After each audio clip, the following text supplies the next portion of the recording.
The Biden admin just keeps saying the quiet part loud. Jen Psaki recently said that they were working with Facebook to flag misinformation, as if the government has the authority to determine what is true and what is false. They don't. Well, that's exactly what's happening. Facebook is taking people down. They've been censoring, and this is basically the government admitting that they are using private actors to censor American speech. And then she put her foot in her mouth again, or I guess actually took it out because they're saying the quiet part loud. Jen Psaki came out and said that you should be banned from all platforms for misinformation if you're banned on one. And this was such an alarming statement to come from the federal government, from the executive branch, that even leftists are going, whoa, whoa, whoa. I mean, but a private company, but come on there. Yeah, this is what we've all been warning about for a long time. But I think that too many people on the left were like, well, it's not negatively impacting me, so I'm going to be fine with it. And now it's got to the point where the government is straight up like, if you say something bad, you should be purged from the internet completely. And that's where we're at. So we're going to talk about that. We're going to chill. We got a lot of stuff to talk about, man, with government corruption. We've got war issues to talk about with what's going on with South Africa and Cuba, of course.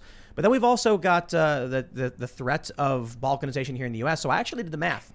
Yesterday, we talked about the percentage of people in the U.S. who wanted to balkanize, and I said it was over 35%. I did the hard numbers because I mentioned that each region is not the same population. I went through the populations, multiplied, divided, all that good stuff. 37.2% based on this poll of the United States wants it to balkanize. That is more than a third. That is substantial in my opinion.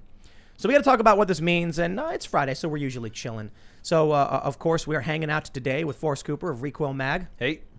You want to introduce yourself? Yeah, so my name is Forrest Cooper. As you said, I am with Recoil Magazine. Here's an example of what we do. I run guns. Yeah, gun stuff, right? So we got Chris Cheng on the cover. Shout out to Chris Cheng.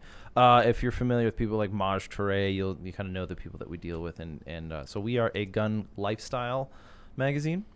And then I myself, background in military special operations, and now I am here and the editor of a team that I really enjoy. So right on. You've been on the ground at a lot of these riots too, haven't you? Yeah, well, I live in Minneapolis, so I think being on the ground is just you live in the riots. Obligatory, I guess. Yeah, and don't worry, if in case you haven't known, they're still going on in Minneapolis. They're just no one wants to talk about it anymore because it's old news. Yeah. Or it's not good for. I don't know. You don't get anything out of it, I guess. Well, we'll get into all that stuff. We got Ian chilling. What's up, dog? Ian Crossland over here. Happy to be here. Glad you're here for us. We did a little adventure earlier picking berries. Yeah, you guys are picking berries. Yeah. We're making wine. Yeah, wineberry wine. It's actually just called wine. Yeah. It was like fun. a very normal thing that people make. Wine with wine berries. Forrest went deep. He went beyond the perimeter to get into the real, forest? where all the berries really were. Yes. And they're like juicy and plump. Oh man. Yeah, I had to wash my hands for a solid minute. And yes, of course, the ranger did go into the woods. That's right. So to find berries. Yeah, shout out to Mountain Phase. I don't want to starve to death. Right on. It's good policy. I am also here in the corner. I got my little cameo earlier. And I'm excited for tonight's conversation. Always love having Forrest here. I know we look like siblings. You don't need to say it. It's true. We'll see how the conversation goes tonight. Before we get started, my friends, go over to timcast.com, become a member, and you'll get access to exclusive members-only segments of the Timcast IRL podcast, as well as you'll be supporting our intrepid and fearless journalists as they begin reporting on the affairs of the world. However, what you see on the screen is something special. This is the new website, which is coming up, and there's a lot of things that you can't actually see just from the image. But this is our soft target is Monday. A lot of the hard work and heavy lifting will be done over the weekend, and then by Monday, this should be live. You can see how amazing it is. The articles, we have on the left here. You can see, okay, you can't see too much, but we have a channel section. My head is blocking it. And all of our different shows are going to appear there, and this site's going to be fantastic. One of the plans that we have is if you are a member and you don't like one of the shows, you can just literally click a button in your settings and it won't appear on the front page anymore. So you can actually curate the topics you care about, like tech news or culture or politics. So you could actually set the website to only see like culture war stuff about movies and video games, or only politics, or both, or the paranormal stuff. We're building this to be like a multi-function news and media website with tons of shows. And that's because, when we launched the website, I was like, we could get banned from all of these payment, these subscription services. So we better make our own website. And then all of a sudden we got so many people signing up right away that I was like, okay, this is a lot of people. We got to do way more than just have like this single website. It was effectively like a private Patreon kind of thing. So here we are now. It's been 6 months since we launched the site, and we already have this like really powerful, in my opinion, it's revolutionary. It's going to be much like YouTube subscriptions combined with news. We're doing all this awesome stuff. That's what it's going to look like. There's going to be a lot more. We've got, I think, 6 or 7 writers already. We hired like 4 more people to run the vlogs. We're going to have multiple shows. We're going to have animators. We have a video game in the works. This is crazy. It's all thanks to you guys who are members. You guys rock. So this you can see it here. This is what being a member is helping build. And you can see some of the stories there. We got Ron DeSantis calls on Cuban military to rebel. We got tons of work being done. So again, sign up, become a member. But don't forget to like, share, subscribe, share this video with your friends if you think it's a good show. That's the best thing you can do. That's how we beat the algorithms and we beat the censorship. And my friends, this story is literally about how the federal government is saying that, for one, they're going to be colluding, or they are colluding with big tech. We've got statements from Facebook that apparently they were communicating with the Biden administration. And now we have them saying, oh, you should be banned from every platform if you're banned from one. That's why it's important you share this video. But let's jump into this first story and talk about the apocalypse. How about that? We got Fox News. Twitter explodes after Psaki urges big tech to unite on bans for misinformation spreaders. This is White House directed collusion. Remarking on steps social media outlets could take for public health, she advised they, quote, create robust enforcement strategies that bridge their properties and provide transparency about rules. You shouldn't be banned from one platform and not others if you're providing misinformation. Here's what's important. Do you guys know what misinformation means? No. There's disinformation, you'll hear him say it, and there's misinformation. Disinformation, they define as intentionally misleading people. It's disinfo. You are going to them and telling them wrong things you know are wrong to screw with them. Right. Misinformation is when you're just wrong. So you could be like, that dog is called a Chihuahua when it's actually a Dachshund, and then they're going to be like, that's misinformation. I'm not going to give her the benefit of the doubt on this one. I think she genuinely means if you go on social media and say something that is incorrect, you should be purged from every platform. That's on top of the fact that we're learning now they're literally colluding. That Jen Psaki said, I think I have this story right here. Check this out. Newsweek, Biden administration's admission they're flagging content to Facebook sparks furor. Now there's a mistake here in the title. Jen Psaki did not say we are flagging content to Facebook. She said for Facebook. Yeah. This is the federal government instructing private actors to violate the rights of individuals. As I explained yesterday, it's really simple. The federal government can't hire a private security company to go and shut down a church because that's the government shutting down the church. This is where we're at. It's dark days, man. I'm afraid of what the definition of misinformation will be tomorrow. Whatever I don't want you to say. Mm-hmm. Yeah. Clearly, if they're flagging misinformation, they're asserting that they're the arbiters of truth. This has been the freakiest thing I've seen since Obama re-signed the NDAA, I think. Well, they do the NDAA every year. But since it was publicly acknowledged that Obama was signing a provision that would allow the U.S. to effectively rendition anyone, anywhere, for any reason, indefinitely. Yeah. You could be sleeping in your bed and they'll be like, black bag them. I'm wondering, too, if you provide misinformation and forget your mom's middle name or something on Facebook, does that mean you're going to get banned off of, like, GoDaddy, too? So, like, yes. Not just social media, but every platform everywhere. Like, what does that even mean? MailChimp, your telephone number, your bank account. Mm-hmm. You'll effectively get disappeared. Digital disappearing. No, well, I mean, how different is it from actually disappearing somebody when you have no access to resources anymore? I got to be honest, though. This actually, it's scary. It's brazen. But I think it's actually kind of a good thing. You know why? No. It's so overt and insane. Yeah. It can't work. Yeah. I mean, we have crypto technology, man. So she's like, we'll ban you from everything. If you start doing that, if you start purging everyone from every platform for your misinformation, then all you're going to do is create market competition and decentralize networks. Because look, if they would have to take a light touch. But if they ban people, like especially if they ban a show like ours, and then purged all of us from social media because like, well, Tim said misinformation, they're all on the show and got rid of everybody, we're not going to cease to exist. That's why we made Timcast.com. So I guess the web hosts will then come after us. Then we'll do what Gab did. We'll make our own server. We'll make our own browser. We'll make our own network systems. Right. And So there you go. you were sorry. I don't mean to interrupt. I was listening to Dave Smith earlier today on Part of the Problem. Shout out to Dave. We love Dave over here. And he was talking about the way she is being too over, and he talks about how sometimes they'll overreach, and Scott Adams calls this selling past the point. They're like over asking, the big ask, whatever it is. And if they do it too much, people start to notice and they freak out, right? So they'll back it up. A little bit. I think, yeah, exactly. And Jill Biden was talking about how Jen Psaki is really messing this up because she's about to leave, right? She's like, fleeing the sinking ship or whatever. She's retiring. And I think she's kind of messing it up for them because she is overselling it, and now they're going to have to walk it back. So I think we can expect to see that. What they do is they'll say, I want 10. Okay, fine, 7. You got a can of Coke worth $1, and it's the big ask. It's what Trump did. Okay, yeah. Let's use another example that's very that I have intimate relationship with. It's firearms. Okay, we want to ban AR-15s. No. Well, why won't you compromise? Okay, we'll limit you to 10-round magazines. Well, that seems like an okay compromise. Like and that's why when you see this whole. It's Republicans in a nutshell, dude. Yeah, I mean, it's exactly the same thing. Like, why do you think so many people are frustrated with the state of the defense of the Second Amendment right now? It's because when did we win last?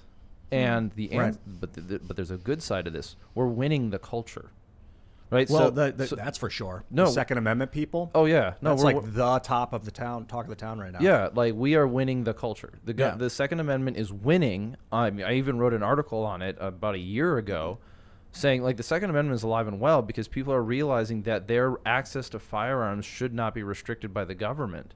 And What's really amazing to me about this fight, particular with the Republicans, is that in what way is it a compromise to accept 10% of the standard magazine capacity? Or you mean 30%? That was a half. No, 10%. 10% of the standard magazine. Oh, yeah, I mean a standard magazine could It's be a 100-round drum. Yeah, easy. Yeah, right.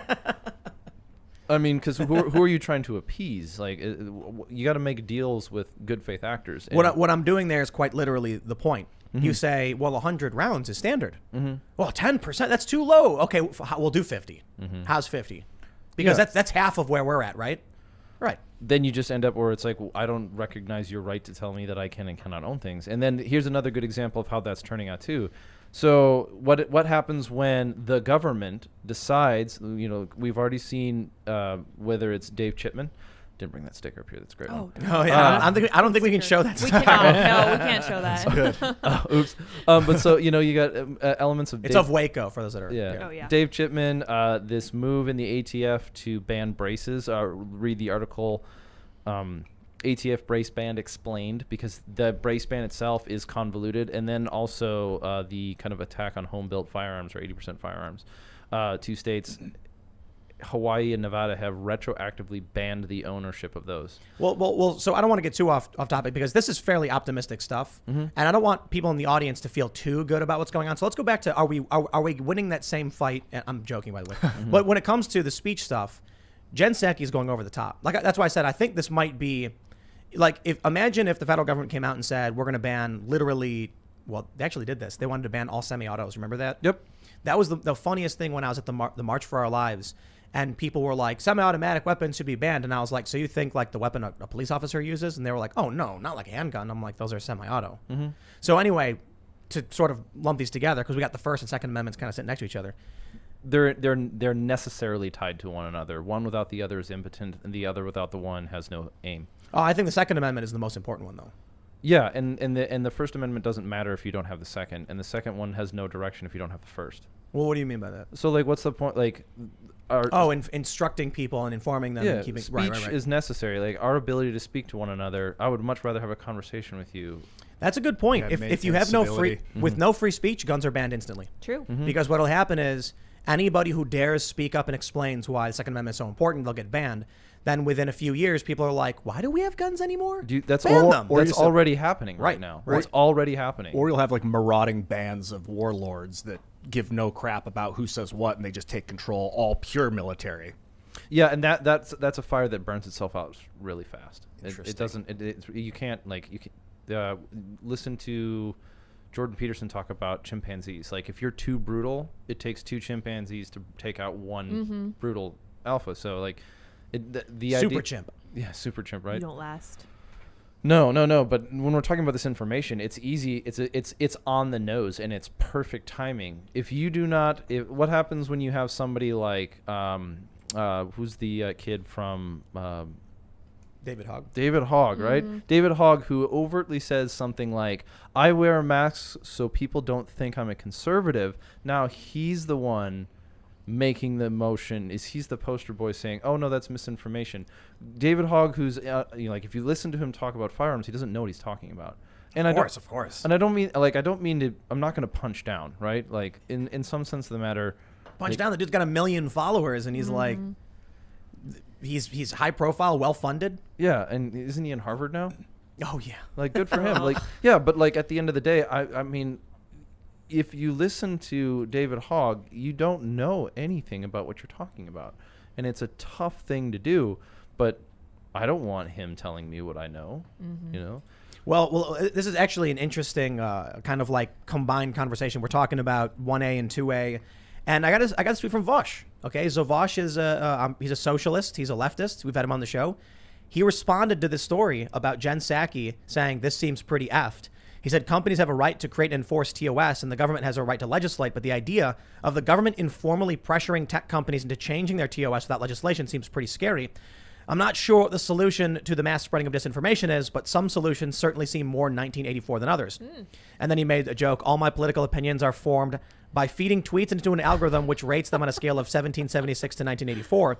Until I have a stronger opinion on this, my official position is that we can fix social media disinformation by simply banning everyone I don't like. Perfect. Now, what's funny is he has a follow-up tweet, completely unrelated, of his Smith & Wesson 22 Victory, which he says came back after sending it off for repairs, looking very handsome in its new grip, in my honest opinion. And I'm just like, all right, if we can agree that that was bad and we can agree that the guns are good, all right, we agree. We agree. Yeah. I wonder, I ultimately wonder when we talk about the potential for civil war, collapse, or balkanization, if there really will be a major conflict, if the major conflict will be the left populist versus the right populist, because I kind of don't think it will be. I think it'll be more establishment, machine, industrialist. Yeah, we were talking earlier, me and Forrest in the kitchen downstairs, and I think it's going to be economic rather than military. I mean, there might be a military behind the economic, but I think it'll be like a shattering into state currency or something. And then Florida will be like, we're not accepting Arkansas coin if you act like this. And the Fed's like, you have to accept Arkansas coin. And they're like, no. No, but I think the populists might end up avoiding each other to a certain degree. The problem, though, is a lot of the people on the left who are actually particularly authoritarian, but I don't think that they're populist. I think there are left populists. There are many of them. Unfortunately, they give too much power to the Democratic establishment. But I think if things actually reach, if it hits the fan, I think most people who are populist or libertarian leaning are going to be like, I'm going to sit at my house and grow vegetables. Leave me the F alone. It's the authoritarians who are going to be cracking down and trying to go after people. Can you real quick define populism? It's when you are supported by and working for the interests of the population, of the people, popular support. Then you have elitism, which is when you're working for and supported by the powers of the elites. And then you have the establishment, which is mostly the elite infrastructure, the machines, the old money, the traditional power structures. So Trump is a populist. He has almost no support from the elites. Tucker Carlson is an elite, gives him some support, so there's some people there for sure. But he has almost no elite support, but he has tons of popular support. The elites can muster up a strong force against that and restrict access to institutions. So all the institutions are all, for the most part, elitist. Yeah, so the left populists, they were the Bernie Sanders crowd, but then Bernie went totally establishment. Then they started voting in people like Biden because I don't think they understood what they were doing. And interestingly, the right populist movement is actually not even completely economically or culturally right-wing, but it's just older left-wing people like I used to be, or you probably were at some point, or still are. I definitely was, yeah. More leftist, and now it's kind of like, hey, freedom is important and what the establishment is doing is wrong. Then you have these younger left populists who just, the establishment is better because Trump is a fascist, and I don't know better. Authoritarian populist, where they're like, we're going to legislate for everyone to make it better for everyone, and then they end up ruining it for a bunch of people on accident. I think this is a really good place to put a line of demarcation or a differentiation between two concepts, because when you're talking about populism, we describe somebody as a populist. I don't prescribe them as a populist. I describe Donald Trump as a populist because he gets his support from the people. A person doesn't become a populist in the sense of it's a thing that they become. It's a method of description. Right. And so, whereas in the same thing in that elitist thing is like, well, you could also say that some people are just, they prefer to work for the good of the elites. So I think populism growing is different than democracy in the sense it's not a system of governance. But the issue with populism versus authoritarianism, where we're starting to see this kind of tear itself apart, is the authoritarianism is a top-down approach, whereas the populism is a bottom-up approach from of cultural norms. Yes. Right. So Jen Psaki overtly states we have an authoritarian view on cultural norms. We have the right as the elites to dictate to you what is okay and not okay. Whereas Donald Trump, in that if he's being described as a populist, is in more of a symbiotic relationship of saying, you have the values are coming from the people, and they put their position into Donald Trump. I will say, when it comes to this tweet from Vosh about the Smith & Wesson 22 victory, is my biggest criticism is that he chose the victory, because I have one and it fails to eject the case. Like, it just keeps jamming. And so I went online and they were like, you got to like file down the what is it called, the ejector pin or whatever. Yeah, it might be the ejector. Yeah, and so I'm like, you shoot a couple times, it gets jammed. Vosh, man, there's better 22s. I'm just kidding. It's actually a great gun. It's great. Yeah, I mean, and also 22, especially 22 handguns, are notorious for being picky with ammunition. Right. I was kidding, Vosh. Your gun looks pretty cool. But we do need more Tim and Vosh drama. Yeah, we do. Well, we're Come on, Vosh. the plan right now is Charlie Love you, Kirk bro. and That's Vosh right. on August 3rd. I'm Cool guy. stoked. Thing I like about Vosh, and his name's Ian. I want to call Ian. What's up, dude? Is he's like really smart. Like, it's whatever your political beliefs are, and this is kind of what I always want to remind myself and other people about. Is it doesn't really matter what your political beliefs are. If you're really smart and open-minded, and you like listening to people, go for it. You have your discussion and your ideas. You don't gotta like the guy. You got to beat him in a debate. Of course. So for anybody who's saying they think he's dumb or they don't like him, it's like, yeah, well, He's definitely not Then dumb. if you know it, and you can beat him in a debate, there you go. That's what it's all about. Anybody who's willing to come in here and sit down and have that debate, that's great. I respect that, because there's a lot of people who are grifting, who outright refuse to come in. There are even people who are not even like. There are people who are moderately right who are scared of talking about certain things. So somebody wants to come and sit in the lion's den and have that. I mean, he's agreed to sit here with Charlie and me. Me and Charlie don't agree on everything, but we definitely don't agree with Vosh. So he's like willing to sit down on what's effectively a 2-against-1 debate. All right, He's great. good about debating. I like that about him. Yeah, Bring it I think we're seeing a shift in the way that we talk about things, like especially like intelligence, is that there's a difference between being intelligent and being an honest intellectual. So somebody again, you could take somebody who has the hardware or the practice, and they understand something very thoroughly, and they're very, very well versed in a subject. But when they come to a conversation, they're not interested in understanding the subject or coming to solutions on problems. They're interested in something else. And I think that's actually a very large undergirding issue with the way that we address things in society. I'm not super worried about leftist YouTubers, to be completely honest. When we're talking about what's going on with Jen Psaki and the federal government, I understand that when it came to the 2020 election, they played a huge role in helping the fascistic establishment machine take power. And that sucks. But that's happened. We have the audits happening. We'll see what more comes from that. We'll see where we end up. But regardless of any of it, it seems like we're heading towards some kind of breakup. Peaceful divorce. Yeah, decentralization at the very least. The federal government's become too powerful, and now it's starting to lose a lot of that power. Like one of the things we mentioned the other day, and we mentioned quite often, the Democrats use the federal government to enact local laws for everybody in areas that aren't local to them. And I think a lot of people do this too. It's funny when you see someone running for Congress and they'll be like, if you vote for me, I'll make this place better. It's like, I'm from St. Paul, Minneapolis, and I want to make St. Paul clean, so vote for me. And it's like, bro, you represent us to the feds. Mm-hmm. You go to DC. You're not here to discuss budget for the local cleaning up of these streets. So what happens is they go to DC and they say, our streets are dirty. I demand we create a massive federal budget to clean up streets. And then you got some guy who lives in the mountains of like Wyoming and over in the Rockies, and he's like, what? Why are my tax dollars going towards it? That makes literally no sense. But guns are a better example. Perfect example. Somebody in New York being like, these guns are a problem. We should ban them. And then there's a guy fighting a grizzly bear, and he hears, like, on his radio, they want to ban guns. And he's like, I'm in the middle of fighting a grizzly bear. Mm-hmm. I need my gun to fight that grizzly bear, There's water collection's another interesting one, because in some states, and I don't have a list of which ones, but it's illegal to collect rainwater. I think because it grows bacteria, like standing water and mosquitoes, so you don't want it in a city. But in some areas of rural America, you need access to rainwater. It's because of groundwater. So typically the places that ban water collection is because it would eventually deplete groundwater reserves. So the water has to cycle into the soil and everything like that. Got Is it. that way in Colorado? It's not about one person having water. It's about if everyone was doing it. But then there's some places that don't do it. Imagine if some guy, imagine if Arizona went to the federal government and said, we want to pass a bill that says the Great Lakes should share their water with everybody. Well, not everybody needs the Great Lakes water, and the Great Lakes needs it more than you do, but they need water. So they want to pass laws that affect everybody. So now that we're past 2020, what am I supposed to do? Am I supposed to go to a lot of these like left YouTuber types who are like, please vote for Joe Biden, and be like, here's a big list of everything you screwed up? I think a lot of people realize how bad things are, how they got duped. The promises that were made by the Democrats didn't come true. And now you have all of these, Biden voters posting their L's on Twitter. And now I'm just like, okay, I'm honestly not worried about the useful idiots.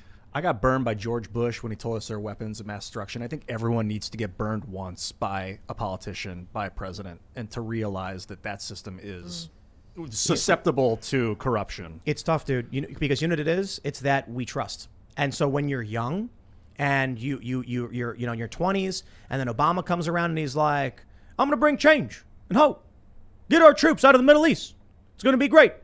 And then you're like, this is fantastic. End the war on drugs. And you're like, wow, this is it. This is what I've been waiting for. I grew up with these bad guys. Here's a good guy. And then you get burned. And you're like, wow, he was a bad guy. Screw everybody. Yep. Young people, they give the benefit of the doubt. They don't do it again. Sometimes people do. But I think most of the establishment people on social media, man, they are absolutely just looking for some kind of personal gain from the win. What do you mean establishment people? Like the media people, the overstate, the cathedral. They're absolutely going to lie, cheat, and steal because they're going to be empowered. You said it a couple times earlier this week, and I think you made the point very clear. When Joe Biden is talking, he's not talking to you. That's what he's meaning. He's talking to his elites. He's like, yeah, we're doing these things for our own good. Your opinion on the matter is irrelevant. You as a person, Ian, or my when you present the world in that kind of way, he's not interested in what you think. And so when you even look at balkanization and decentralization, they're the same thing, but one of them, balkanization, is more of a breaking of political structures, as opposed to decentralization starts in the home. How so? So you have your experience where you get burned by a politician. You might become cynical, if nothing else, or at least suspicious of all of your political of anything political. But that itself is not self-sufficiency.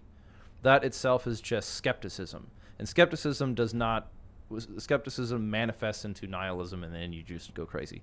So we don't want that. So what you get, this balkanization, this structure that we're talking about, is when I'm voting for somebody for the House of Representatives, I know that they're going to the House of Representatives of the feds, so I'm interested in their representation of my state to the federal government. I'm not interested in their representation to my state to its own people, because I am sending them as a representative to the federal government. And so I focus a lot more on local politics, right? If I live in Brooklyn Center, I am interested in who is the city council of Brooklyn Center. If you look at a lot of the strife that's gone through Minneapolis in the last year, it's all on the local level. And then people on the federal level, like Maxine Waters, come in and cause more. Mm-hmm. But they don't create it themselves. They add on to the chaos of the city. So when you look at like decentralization, you could say, why is it that, or here's two really good examples referring to guns. Joe Biden's, not Joe Biden himself, but like the ATF currently put out new letters theoretically redefining what a brace is, making these guns SBRs, and it's a whole big legal problem. It effectively will make anywhere between 10 and 30 million people felons overnight. So yeah, if you with confiscation is all kind of trouble, right? So You have that issue, and then Texas goes, we as a state will not allow the federal government to enforce this law. They are decentralizing their understanding of firearms rights from the federal government. They're not getting it from the top down. California did the same thing. You're not allowed to own these guns in our city or in our state. Two very good examples of the opposite ends of the scale of both people being decentralized. The states ultimately compromise the United States. So What did you say? SB something? SB Tactical, No, you said they were trying to make stocks illegal to make it an SBR, short-barreled rifle. I apologize for that. SBR. No, thank you. Yeah, if you want to look into like the history of terrible laws, look at the NFA. Oh yeah. The National Firearms Act, because if your barrel is too short, now you're a bad person. Yep. Why is that? Because it's easier to conceal? There's a functionally in our current life that where we live now, it is completely arbitrary, and it's because of the bureaucratic bloat. Laws never go away; they always get added to. And There's a forward grip. I don't know what it's called, but it's like slight angle. And I was told that if you hold it improperly, it turns your pistol into a rifle. Wow. If you put the ATF has determined that if you put a foregrip, a vertical foregrip on the front of your on a large frame pistol that has a brace, it is considered turning it into an SBR. But there's a one grip that's actually it's like a wedge, right? Do you know what I'm talking about? Yeah, the Magpul angled foregrip. I was told that if you hold it the way it's supposed to be holded, you're fine. But then if you hold it like you're supposed to have your hand in front of it or behind it, and if you put your hand on it, it makes it a foregrip, and now it's. Yeah, I do not know the answer to that one, because that is another really, really good point on why this whole NFA, National Firearms Act, is so problematic, is because, one, it was a gun confiscation scheme that started a long time ago that failed. It basically failed in the Senate or in the legislation. And then, it was just, again, we want to take all the guns away. Okay, no, let's compromise. Okay, we'll only make these illegal. That's one problem. And then after that, well, firearms technology has changed massively since that. 3D printing. It can't keep up with it. The legislation cannot keep up with it, and the change in how firearms are used, and how people are shooting different types of competitions. They're looking for different types of firearms for home defense. It's not all your granddad's bolt action anymore. Are they gonna make rail guns? They have them. They already exist. They're just not very. I mean, like NFA items. Are they going to make railguns banned? Are they going to? Let's not give the enemy any ideas. No ideas. We got. Let's loop back, because we were talking about free speech and stuff, and Jen Psaki, and there was another subject I really wanted to get into, and that's the Freedom Phone. Have you guys heard about the Freedom Phone? I have. I tweeted it out a couple days ago. All right, so Freedom Phone comes from this guy he was actually hanging out here once when we had Alan Bakari on, and he was showing us the device and everything, and I was like, yeah, cool, whatever. And it's a phone that he says will keep your privacy. You won't be tracked. It's an uncensorable app store, so the apps are going to be allowed to be in it, and it comes preloaded with a bunch of free speech websites and things like that. Let me just say, I have not done a technical review of the product, but boy, is this guy over target. Seriously. Dude. The amount of smear pieces that have come out about the Freedom Phone that are laughably bad and nonsensical and make no points is insane. I haven't seen any of them. Okay, so first, the Daily Beast put out quite possibly the stupidest smear piece I've ever seen, where they were like, it turns out that Freedom Phone, its base hardware is actually a Chinese company's phone. And then I see people on Twitter be like, whoa, really? And I'm like, I don't understand what that means. So what? Did you think the guy built the phone from scratch in a factory in Scranton or something? Of course he outsourced a base phone. What do people think this is? But that's the narrative they're trying to weave. It's a bad phone. You can't have it because it was made in China. I'm like, yeah, along with like every other phone, I guess. So you probably still want to do some kind of forensic analysis on it to see if there's data leak or whatever, to see if it's actually doing what he claims to. Check this out. The Daily News. Right-wing activists push $500 Freedom Phone made in China and seemingly available under a less patriotic name for $120. This is a lie. This headline is a lie for one simple reason. Let me explain to you what the headline actually says. Let's say I have a canvas that costs $5 and I paint a picture of Ian on it, and then I say $100. And they come out with a headline, the canvas that Tim is selling for $100 actually can be bought at Hobby Lobby for $5. Oh my. Yeah, but I painted a picture on it. So this has it's got apps, it's got a proprietary operating system. Some people don't know how to load those things. So if you want those things, you pay for them. But wait, there's more. It gets even better. Oh, good. We have this story from Gizmodo. MAGA branded Freedom Phone is a black box that should be avoided at all costs. Nobody can blame GOP voters for wanting a phone that prioritizes privacy and autonomy, but the Freedom Phone can't be trusted. Why? They don't actually give a good reason why it can't be trusted. What do they They say? just say it's a Chinese phone. Okay, so do a hard wipe on it or don't trust him. Why would I trust Apple or Google over some random guy? Sorry, I trust random guy over these major companies. But wait, there's more. Oh, boy. CNET, uncensorable Freedom Phone raises a host of security questions. No, it doesn't. They're freaking out over this. Good. Freedom Phone, and again, I have not vetted the device. I have not done any technical review on it. I look forward to. So I hear about this phone and I'm like, oh, that'll be interesting. I should hit one of my buddies and we should gut it and we should like really go through it and see what he's got going on in it. But to see all of these people. So what happened was I saw Robbie Suave, libertarian guy from Reason, tweeted in response, I think to Candace Owens or something, that it was a grift, that they're grifting selling this phone. And I'm like, why is it a grift? I don't understand. Jack Murphy responded with, is there a reasonable critique of this? Because I've not, that you've written about. Ian Miles Chong then responds that it's just a Chinese phone. Daily Beast wrote about it.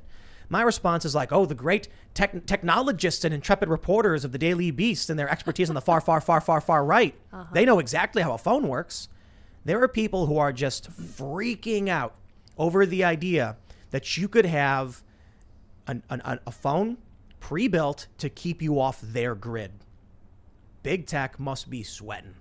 All of a sudden, all these articles, like, bro, I Googled this story earlier today, and I saw a bunch of articles. I just Googled it now to pull this up. Way more articles.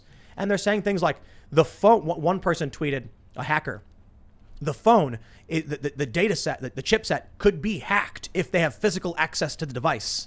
And I'm like, That's good. No, You no, want no. access to your own device. So No. They're saying someone else can hack your phone if they have physical access. And I'm like, that's true for my refrigerator, dude. Right. It's true for my car. If someone gets physical access to my device, they can do a lot of things with it. Yeah.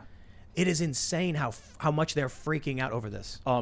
He was saying that they scoured the United States to try and build it here, and they found out that the United States is not capable of producing phones. I will say one of the funniest things was, though, Eric Finman, who made this, tweeted out the video, like, here's the thing. Then he tweeted what you said. We scoured the U.S. to find a factory that could build these phones. The unfortunate reality is that there's no factories that could build at scale. And it says Twitter for iPhone underneath it. That's awesome. He tweeted it out. He's using the iPhone. You got to do research. I use YouTube, Facebook, Twitter. I built mines, but I didn't build it. I was there. Come on, he should be using his own phone. Yeah, probably. Yeah. I wonder if it doesn't. Wait, that was on Twitter. He put that out. I wonder He if tweeted with an iPhone. If he doesn't use Twitter from the Freedom Phone, I wonder how that. I can't wait to talk to this guy. Yeah, I gotta I talk can't to him. wait. Yeah. It should be interesting, but there's something to be said about what we're hearing from the federal government, Jen Psaki, censoring people, shutting them down, banning them from every platform. Then a dude comes out and he's like, this device has all these preloaded apps. It's super easy for you. You want to know why this is so powerful and so important? Because it can be replicated. Very, very quickly and easily.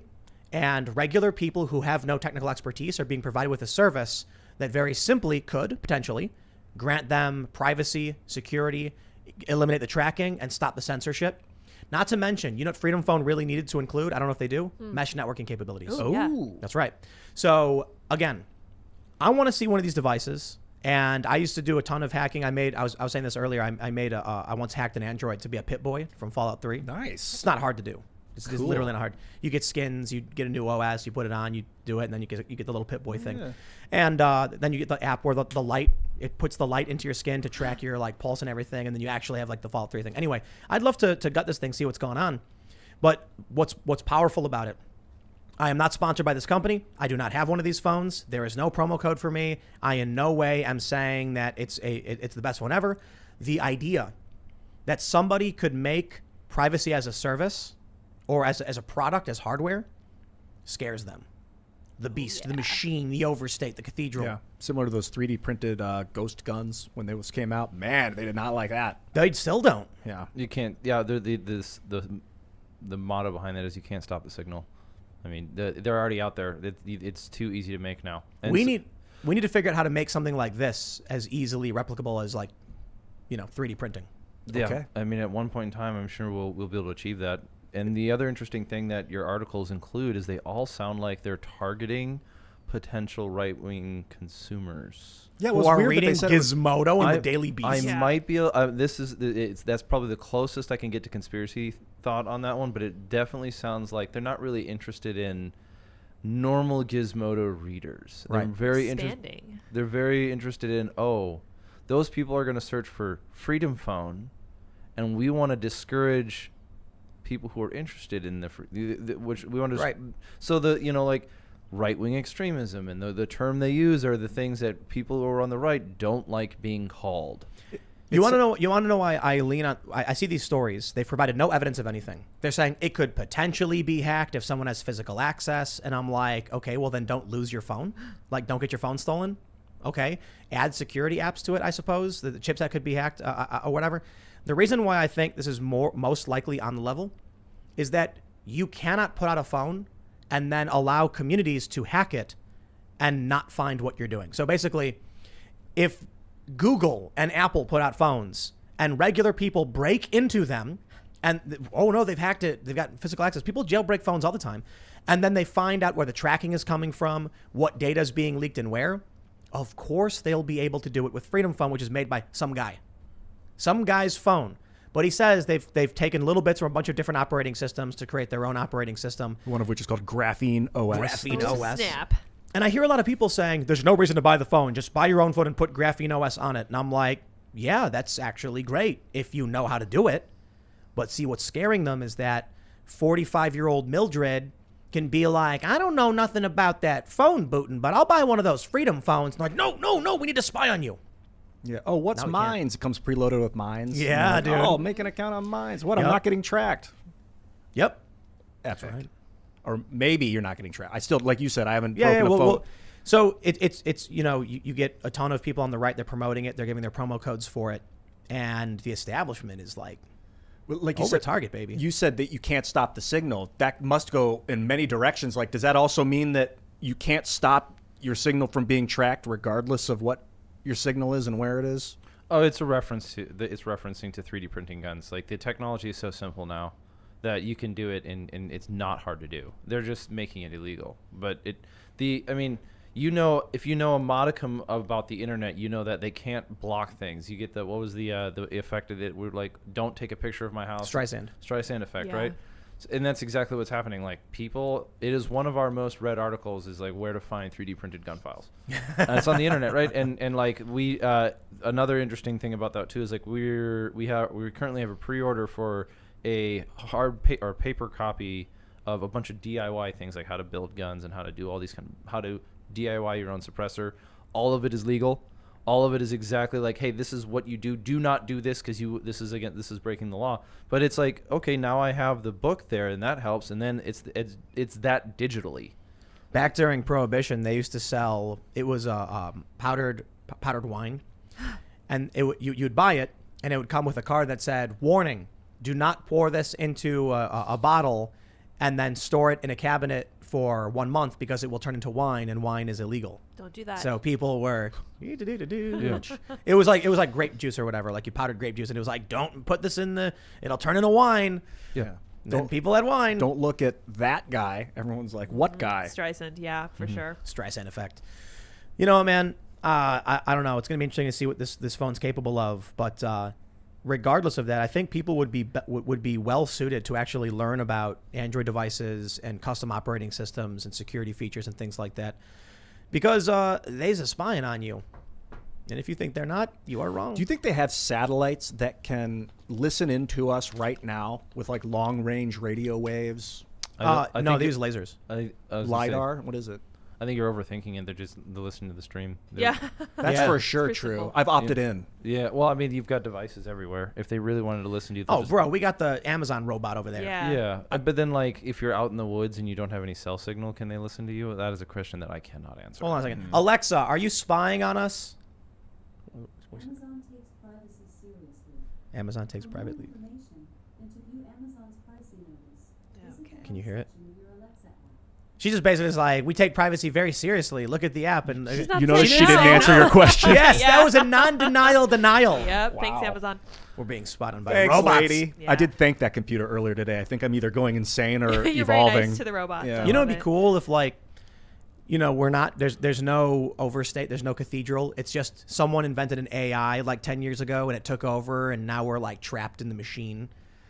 So you're actually fighting the AI and you'll never win. Oh, that's encouraging. So life's a video game. I mean, I'm not saying that, but maybe. Like it's a self-propelling organism, and we're just kind of. No, I'm saying It's like a car. The faster a car moves, the Doctor- less you have to turn the wheel to make it go crazy in a different direction. I'm just saying, what if like Dr. Johnson 10 years ago was like, I've done it, I've created AI, and then the AI was like, hello, Dr. Johnson, and then after 10 years he like controlled like it's like a movie, you know what I mean? Like one with Johnny Depp where he like puts his brain in the machine and takes over and whatever. The AI would have been like, I have created Dr. Johnson. Yeah, there you go. Or it's like Ultron, What if you created an AI, but then the AI thought it has always been here? Never mind. I don't want to derail the conversation into this. well, isn't Actually, that I the do. singularity? The singularity, yeah, it isn't. I'm pretty sure the singularity is when the AI becomes self-conscious and Right. and replicatable at a point where it can't be stopped. Yeah, and I'm pretty sure we're not there yet. I don't think No, the we're AI not. is But quite- according to Lex Friedman, one of the pioneers and leading AI scientists on Earth, that is inevitable. Like Oh, that, for sure. that Yeah. is What is? that AI is going to become Singularity. self-replicable and will create itself and proliferate unstoppably. And anybody who's watched Stargate knows that the replicators go to war with the Asgard, and then That's right. it's a tough war, All man. over. Oh, really? They go, Do you guys know what gray goo is? The gray goo apocalyptic scenario? No. It's a reference to humans or creating a nanobot which self-replicates, and then it keeps eating materials to create more and more of itself, and then eventually it's consumed all matter on the planet. All that's left is what appears to be a gray goo, but when you zoom in, it's a bunch of tiny nanobots, all just Yeah, repeatedly. if you want, I highly recommend Paperclip Simulator if you want to play a game like that where you just make an AI that makes paper clips. That Oh, then and it destroys the world. turns making everything paper- into paper clips, and then it creates drones that go out into space to make more drones to make more Whoa, paper clips. that's- It keeps going and changing and like going to the next level and the next level. It's crazy. It's like a video game you can play. It's just like a browser game that's all like numbers and data, and like you Wow, watch the interesting. numbers going up and up and up and Oh, up. I see. It's really cool. It's not like an actual game. That'd be awesome to make. I guess technically it's a game. Yeah, check it out. But like a 3D game where No, you can, not like, yet, no. consume the planet. That'd be wild. Like Paper Spore. clips. Love it. Didn't somebody create a game where you basically create a plague that's supposed to take out the planet? Oh yeah, Plague and Inc. Plague Inc, Plague yeah. Inc. Yeah. And then after COVID began, they what did they do? They stopped selling it in China. China banned the sale of it, Right. and then they made an expansion called The Cure. Now, so it's Plague Inc. The Cure, and now you play and trying to kill the virus or stop Oh, the now you're trying virus. to cure the virus. Yes. Yeah. Oh, interesting. It's a little. And before anybody makes aware of it, I am aware that I say the word plague wrong. Plague. Plague. Plague. Plague. Plague. Plague. Plague. Yeah. Yeah. I- Plagui. Plagui. Can't be changed. So, talking about, we got the Freedom Phone stuff. We got people resisting. We've got now the populist left and the right are like, yo, Jen Psaki, you're crossing the line. You're losing it. For the longest time, I was saying, civil war of some sort. But that was because we were looking at it through the lens of the last election cycle where the Right. populist left was very much aligned with the establishment. Now that Joe Biden's in, I was saying it's the biggest mistake for them to bring Joe Biden in because this will fracture them from the populist left. Yeah, they should have used Bernie. Somebody who would, and Bernie was playing ball. They would have twisted him, man. Oh, they did twist him. Yeah. But anyway, the point is now with Biden in, conservatives hate Biden, disaffected liberals, politically homeless IDW hate Biden, and the populist left hates Biden. They have put into office a man everybody hates. Now, to be fair, he's not the most hateable guy because of how pathetic and old and befuddled he is, but no one likes him. Yeah. So now it kind of feels like that's taken away the prospect of an actual faction versus faction clash and opened up what appears to be balkanization. So I want to show you guys this because we talked about it yesterday. This is the chart that we pulled up last time. Support for seceding from the U.S. to form a new regional union. The Pacific region is 39%, the Mountain region is 32%, the Heartland is 30%, the Northeast is 34%, and the South is 44%. So what I did, and this is YouGov data, I added up all the numbers, divided them by 5, and got 35 or so percent. It's an incorrect number because the Pacific region has about 53 million people, and the Southern region has 107 million people. Oh, wow. So 44% of 107 million is substantially more than 39% of 53 million. I did all the math. The full number is 37.2 million people. So I added up the total populations. Then I took the 44% of 107. I added them together, divided them by the actual population, 37.2% of this country is in favor of their region splitting off from the country. Tell me why it's a bad idea. Well, firstly, we're getting a poll that's only polled like 3,000 people, I think, right? 2,800 people total. Which is apparently like twice what you need for a representative sample. Technically, but it's only like 0.01% of the population got polled on this. So I could see random errors in the data. Hold on. So what you're basically saying is that they got lucky in that everyone they asked just happened to be the people who wanted to secede? Could have been. No, it could have been the way they were asking the question too. Like, do you want to secede from the union? They're like, well, I never thought of that. The question was something like, would you support your region breaking off from the United States to form a new regional union? Yeah, and if someone had never thought that before, and then they saw that question, they might be like, yeah, sure. Yeah, okay, so they support it. Like, it wasn't like they were like, I want this to happen, and they thought of it on their own, like they're being coaxed into answering. I think you're attacking the poll, which is, it's YouGov data. YouGov's pretty good.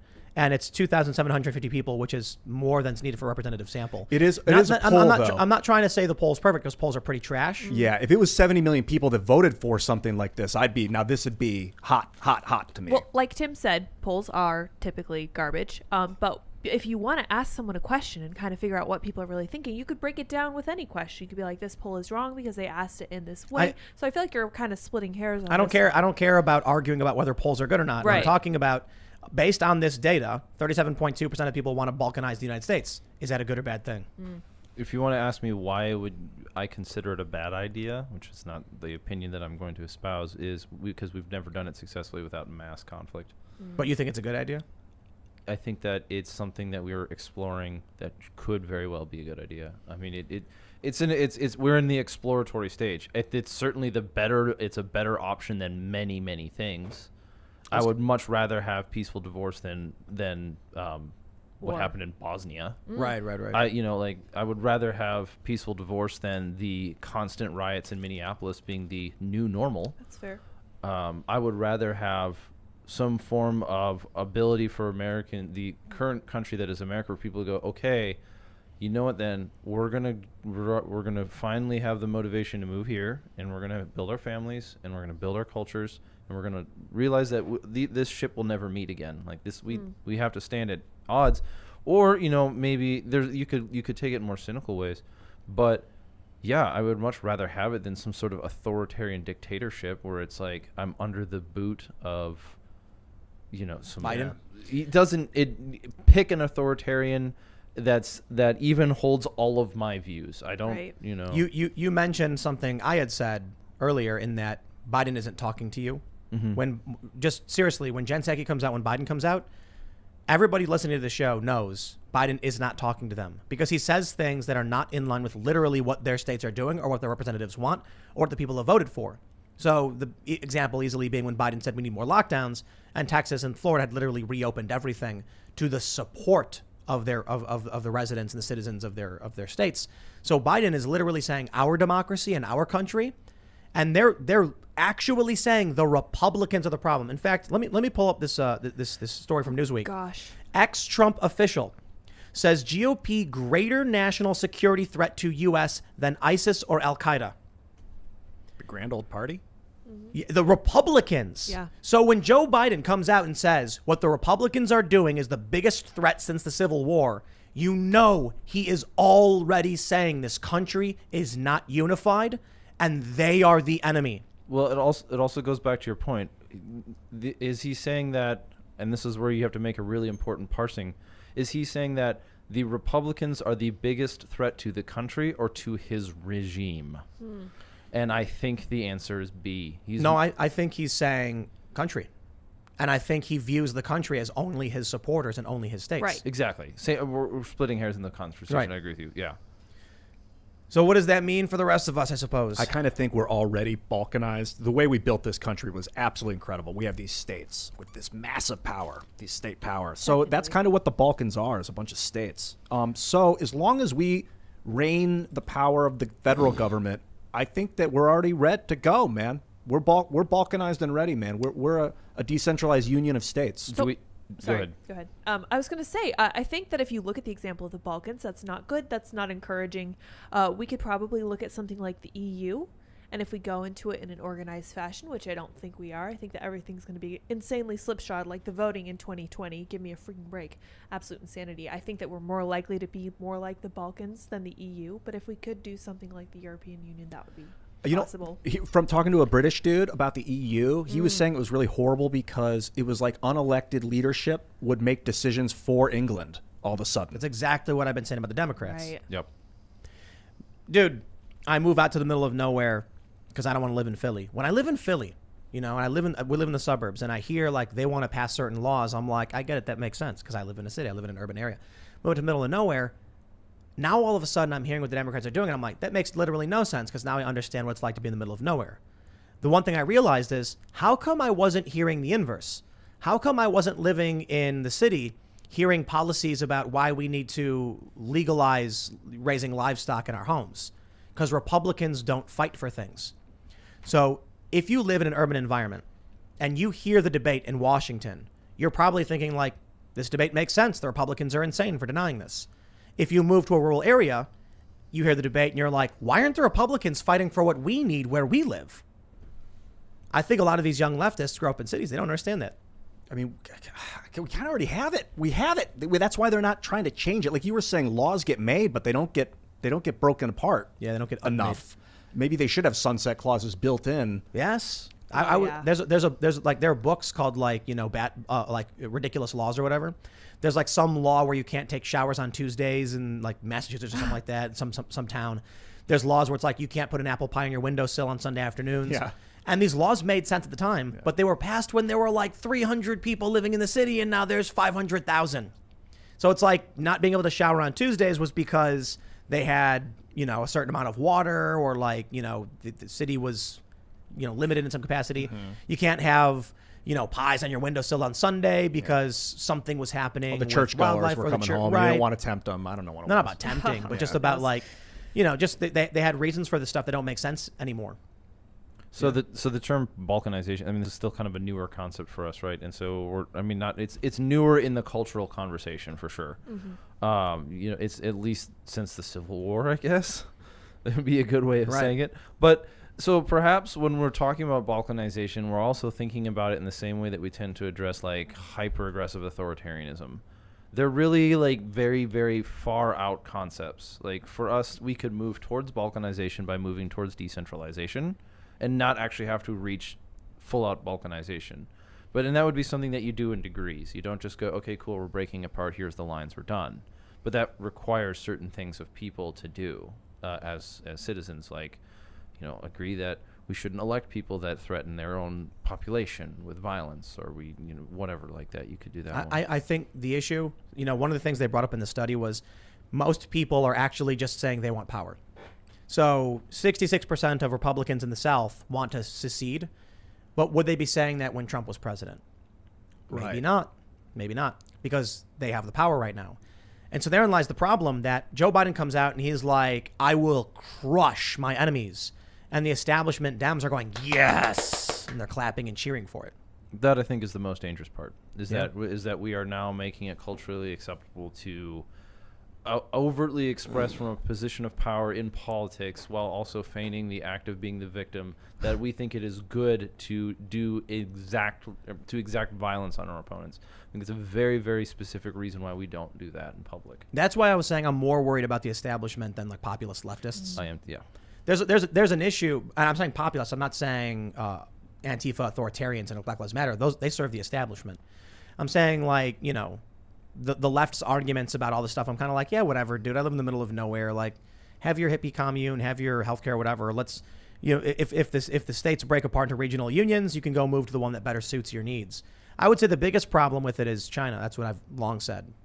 That China just takes over the moment this happens.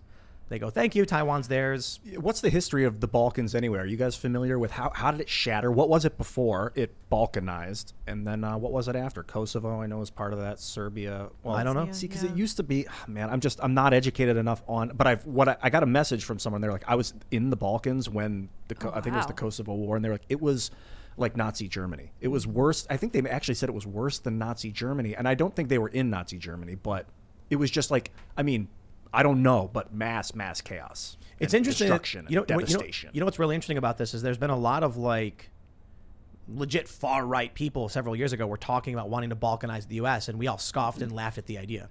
Now they have a poll coming out where it's like apparently Americans want to do this. I think it's bad in the long run. We don't want China to take over. I mean, we got problems here. Joe Biden's a nut. The Democrats and the neocons are really, really bad. The establishment politicians are really bad. But look at the show we're allowed to do that we wouldn't be allowed to do if we lived in China. Oh, I know. What do you guys think about the American-Russian like relations? I personally feel like the United States and Russia should be the most intimate of allies to protect the Earth. Yeah, I mean, I don't know about that. Two of the largest land masses on Earth. They're not authoritarian Chinese communist party. Russia has more land than Pluto. Does it really? What? Yeah, Whoa. Yeah. Gigantic. Holy cow. Yeah, Russia's massive, but a lot of it's Siberia. But that's still cool. Yeah. Because if that Literally ice cool. melts Yeah. away, if it warms up, I would love to like preserve the Arctic with like a global. Let me tell you something. I was in Moscow once at the airport. When you board a plane in the United States, the lady goes, "Now boarding Group 1," and you get up, and Advantage members and Global Pass or whatever they call it. And then everyone in Group 1, you're sitting there on your phone. They get up and they go to board one by one. Now boarding Group 2, and Group 2 gets up. So I'm in Russia at the Moscow airport transferring. I was flying to Ukraine, and they announced now boarding Group 1. Every single person got up and ran full speed, like literally running, but like rushing, and then shoving each other out of the way and waving their tickets at the lady. And then the lady would like just grab one and then beep, and the guy would squeeze his way through and go on the plane. It was not boarding by anything. It was just chaos. And I was like, this is weird. And I talked to my friend who was Ukrainian about it. And the general conversation was, she was saying is, yeah, that's normal. Like that's like Eastern European people do that all the time. And I was like, that's so weird. In America, we just like Group 1 boards and you get up and you sit there and you wait, because if you go up without your ticket, they'll tell you, hey, you're not Group 1, go sit down. And then what she basically said was, during the Soviet Union, the people who survived were the ones who were going to steal the extra loaf of bread. Yep. Who were going to surreptitiously gain extra food somehow, or cheat on their books or whatever, or get money, or illegally sell things, or smuggle. The people who would do whatever it took to get what they wanted to survive. And now these people are the children, and some of them lived in the Soviet Union. Mm-hmm. So who survived for those 100 years of Soviet communist oppression? The people who are willing to rush to the front of the line to grab that loaf of bread before someone else got it. They had kids, they grew up, and that's the culture that persisted. Now, the conversation wasn't, that was the general idea of the conversation, and I was like, wow, dude. So there's problems with Russia and many of the former Soviet states, in that the Soviet Union created, survivors. It created countries of people who would do whatever it took to survive, and with that comes pros and cons. So what is Russia? Vladimir Putin? We must take power. We must succeed. We mustn't give up. Former KGB guy. The United States is not like that. Now it's kind of being like that because because America has been so lax and so accepting with all these good times, we let, a fox in the hen house, and now we got the ideologues taking over the government. Mark Milley has gone as woke can get. That dude's cracked out of his mind. Mark Milley has lost it. Yeah. Like, dude's nuts. Cultist, fully ideologue. And that's scary. And so the I don't know what you'd call it, but the pragmatic, reasonable mind is not winning this one. Russia does not have it, and I'm not saying that to be disrespectful, but the mentality of Russia is very much like Vladimir Putin. There's rumors that he's the richest man on the planet because he's, controls all this money. He's a permanent political, president or whatever in Russia. It's just, I don't know about all that, man. Yeah, it's pretty disgusting. But so authoritarianism is being is coming. human in a lot of ways. You got to poop every day. That's pretty gross. Yeah, but what I mean to say is it looks like authoritarianism is on the rise everywhere, even in the U.S. I would say there's a silver lining to Russia's authoritarianism, because the countries that remember what communism is like are going to be some of the last bastions of Western strength, I think, like Hungary, Poland, Romania. Estonia, Romania. All of these little countries, they will never go back to communism. And the further you get, I think the further you get from communism, the more likely you are to repeat it. I think that's what we're seeing in the U.S. Yeah. Yeah, I mean, if you look into the Marxism is an interesting thing. He just thought it was like that. You're talking about Hegelian dialectics, and there's wiser people than me that have talked about this. He more or less thought it was inevitable. And you'll also look at the concept of insurgency, which is a topic that I've been studying more recently. And it's very interesting to see that insurgency is sort of like it preys on the natural weaknesses of liberal democracies, is what it does. Yes. So what you kind of get is, I think of when I think of communism, I think of something like it's a fever you're going to get every century, and if you can survive it, you get another 100 years. But if you don't survive it, it takes do you see what the Democrat, what Black Lives Matter and AOC have said about Cuba? Yeah, that's some creepy What stuff. is up with the Black Lives Matter praising Castro? Is that real? So hold on. Yes, absolutely, it's real. Yeah. They were saying rest in power, Castro. That's 2016. Mark Milley, our general, supports that. This dude, this is dark stuff, and you know what? Trump should have fired the guy. But anyway, I mean, this is freaky stuff. Rude. You got AOC and Black Lives Matter coming out saying it's not Cuba's fault, it's not communism's fault, it's America's fault. I love this idea because it's so socialist, it's so communist that if Ian is hungry, it's my fault for not giving him my food. It's like, okay, I could help him. I could. But Ian's food is Ian's responsibility, not mine. Were you preventing me from getting the food? From getting my food. Yeah. So was America like sanctioning Cuba and keeping Embargo. it down America wasn't trading with Cuba. before Castro got into power? I think this was mostly having to do with the communist revolution. But regardless, does Cuba have land? Does Cuba have fish? Does America have an obligation to trade with countries that are actively working against them? No. Ian, what do you got in that war room pandemic? I don't want mug? to tell you, Tim. Well, I'm suffering and I want it. No, give it it's to me. mine. Stay off my coffee. My suffering is the fault of Ian for not giving me his mug. That's propaganda. Don't listen to him, Forrest. That's what they're saying. That So, America, I mean, because America's not giving them stuff, it's our fault they're suffering. When was the Cuban Revolution? It's not just what they're saying; it's what they believe. That, I know. Yeah. like no, and that's a bigger problem because people act on beliefs. Bro, this is the perfect 2-year-old toddler tantrum mentality. You see that video of the woman falling on the ground and screaming because she was being filmed? No, but I've heard of it. Filming Yeah. me. That perfectly exemplifies millennials for the most part. Unfortunately, not all millennials are bad. We seem to be good people. You guys seem to be good people.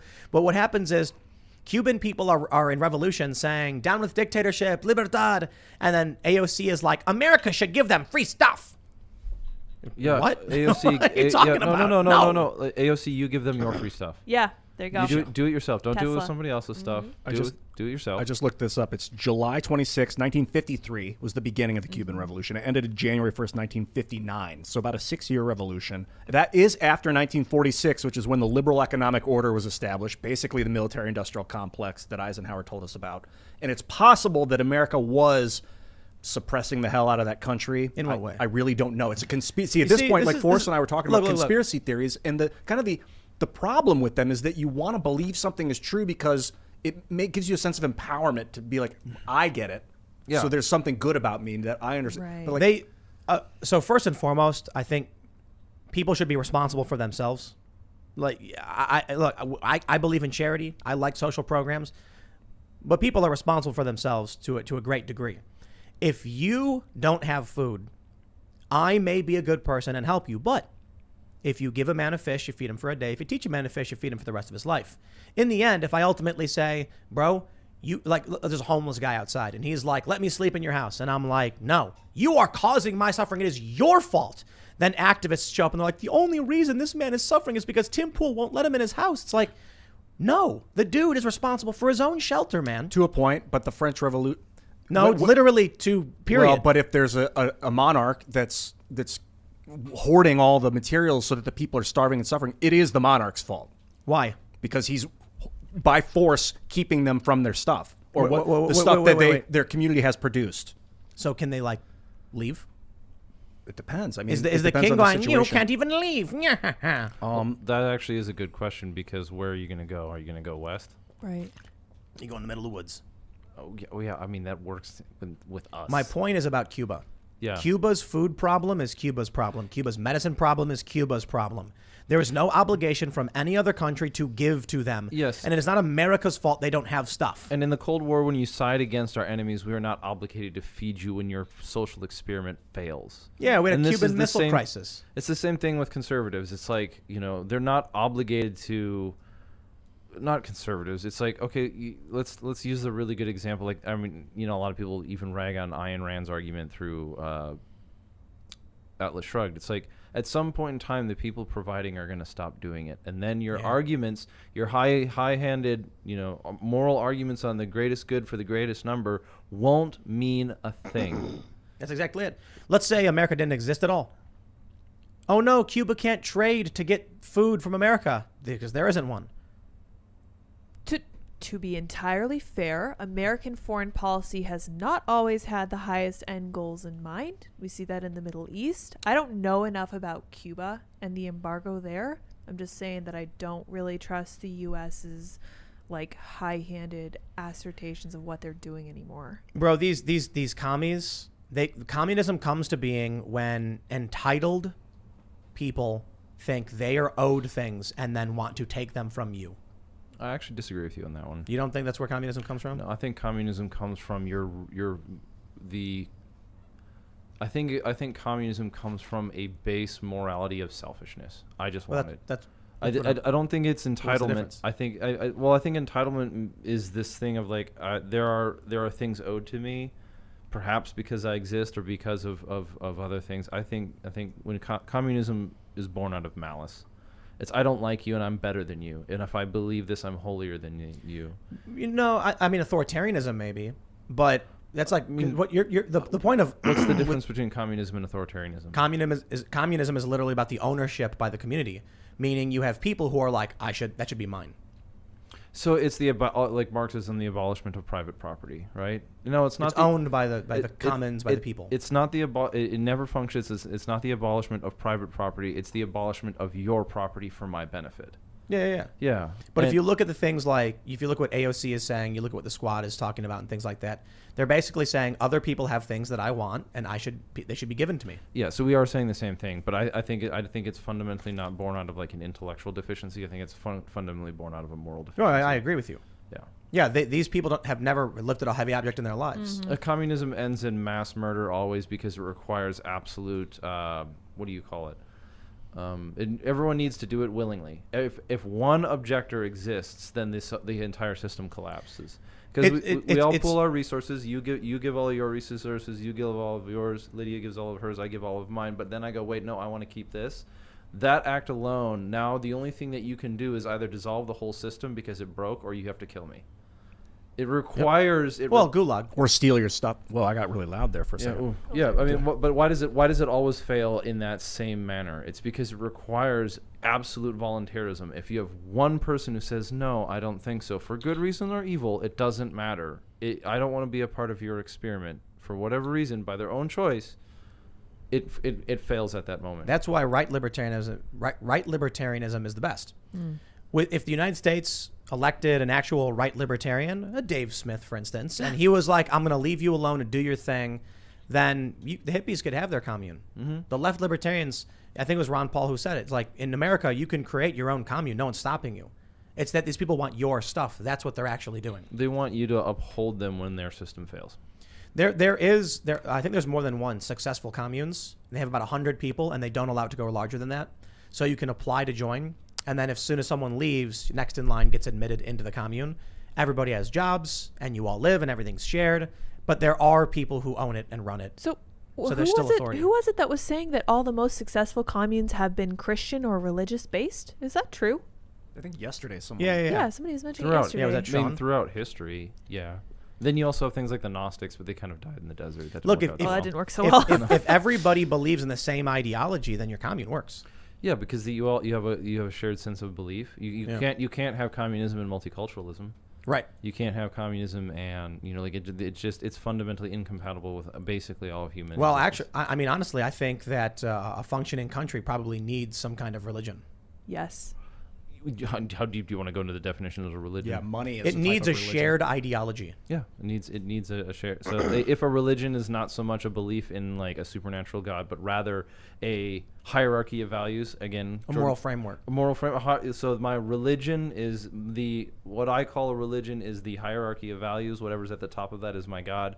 So if I am calling myself an atheist, I'm also calling myself God, because it is my mind that determines everything that is real. And so it's my mind that determines what's right and wrong. For some, If I don't use something outside of me to inform me on what is right and wrong, I am saying my mind is the ultimate authority on right and wrong, at least within my existence. And I don't think that's a completely unrespectable position. You just need to be humble and honest and realize that's what it is. And so, yeah, a religion is a hierarchy of values. And if a culture doesn't have a unified hierarchy of values, how would it work together? Right. multi-ideologyism doesn't work. No, I it like that doesn't. word salad, though. Multi-ideologyism. That is a word. Yeah, I like it. So in the U.S., having a bunch of different ideologies doesn't work. No. Well, yeah, I mean, I know. What does it mean to work? You know, I mean, it provides opportunity to debate things, that's for sure. True. Well, it doesn't work in the sense that without social cohesion, it balkanizes. Well, yeah. Yeah, exactly. And then everyone fights each In other. a way, the U.S. dollar, I think, is modern religion. I mean, bro, look at the child drag shows. Ugh. Like, come on. Like, there is a hard line for a lot of regular people, but the left supports the child stripping. 100%. They defend it at every turn, probably on tribal grounds, because they don't actually care. Because they have no more, like, this is the funniest thing. I think a lot of conservatives need to realize. Not just conservatives, but like, I don't know what you call that leftist group, okay? Because I'm fairly revolutionary in a lot of respects. Like, I want to change. I think the country needs to change a whole lot. I'm all like, Federal Reserve, get it out of there. Yeah. You know, conservatives who are like, stop, we're going to keep things the same. I'm like, no, let's change it all. But I think I draw the line with the kids stripping for money at the very least. And what a lot of people who are in the culture war right don't understand is these people don't share your values at all. There's a video of a 4-year-old twerking, and they're all laughing and clapping and cheering as that happens. Yeah, there are people in this country that value stripping you of your right to own a firearm as a good thing. They don't think of it as a means to an end. They think of it as a good thing. Yeah, you shouldn't have a gun, period. Yeah, it doesn't matter. Like they view you as subhuman. If it's a human right to own a firearm, and they say you don't have the right, they're viewing you as subhuman. The only reason, so I'll put it this way, with the child stripping.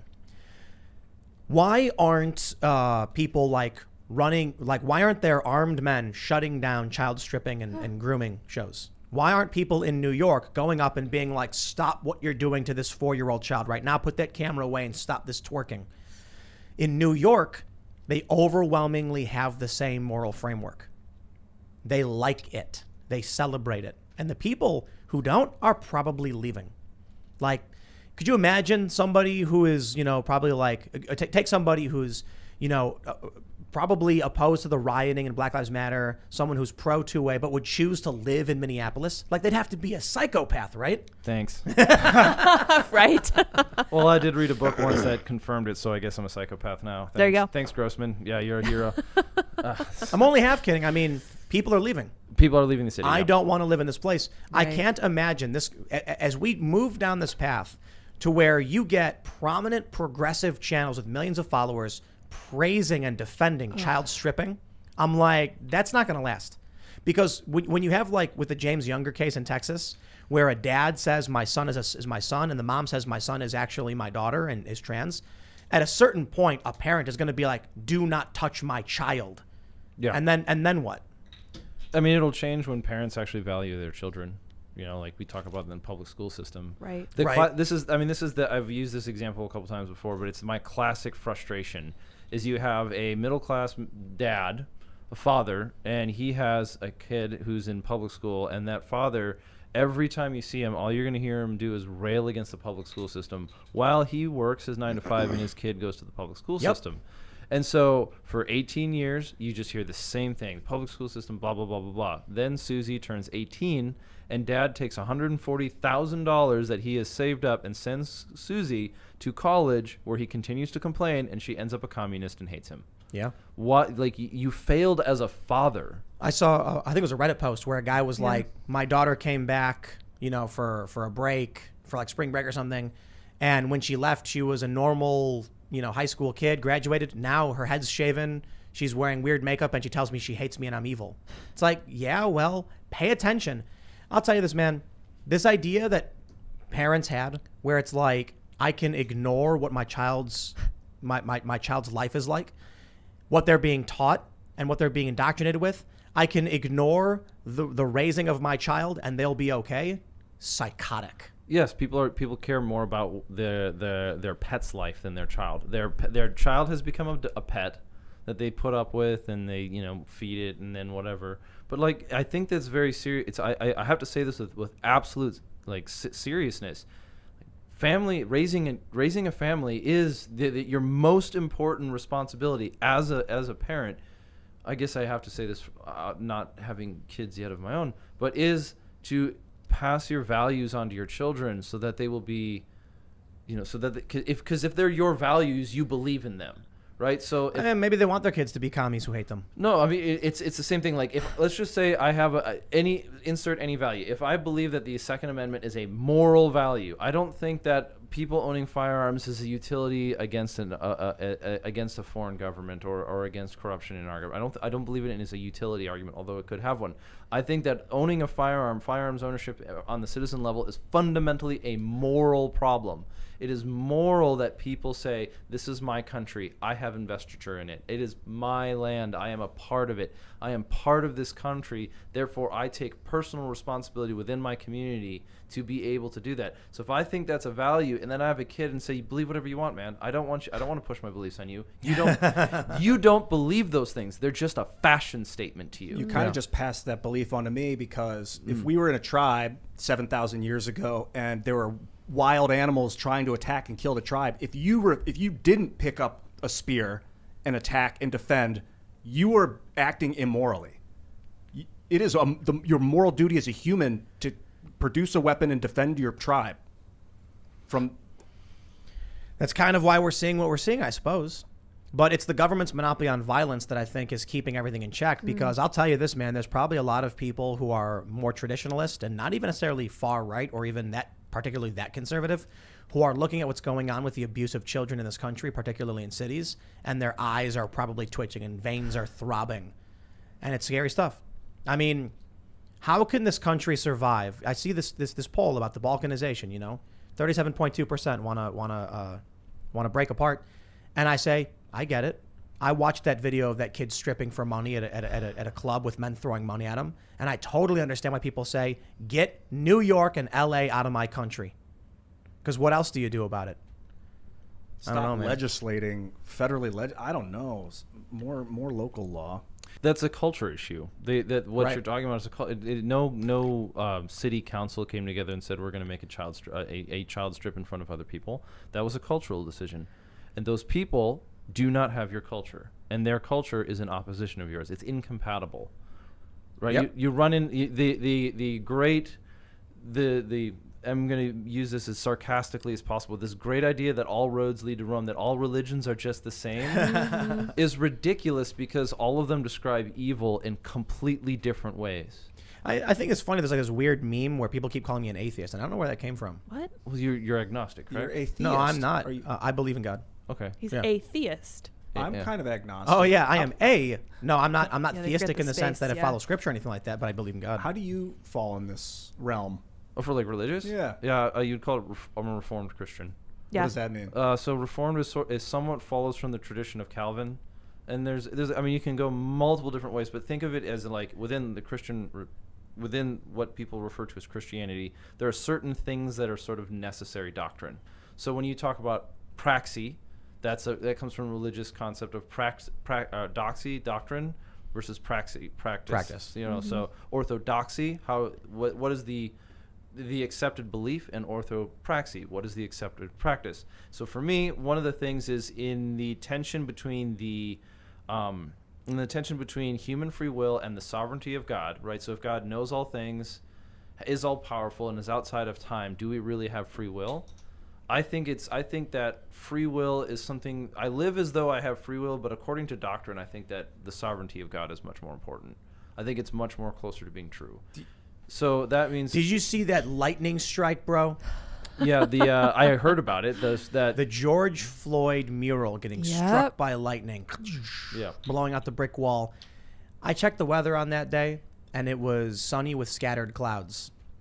In the photos, the ground was mostly dry, which is to insinuate it rained very briefly. Just enough for a lightning strike on the George Floyd mural. That's freaky stuff. Yeah, a lot of people were saying it was a sign. God has spoken. There's memes of a hand coming out of clouds with a gun.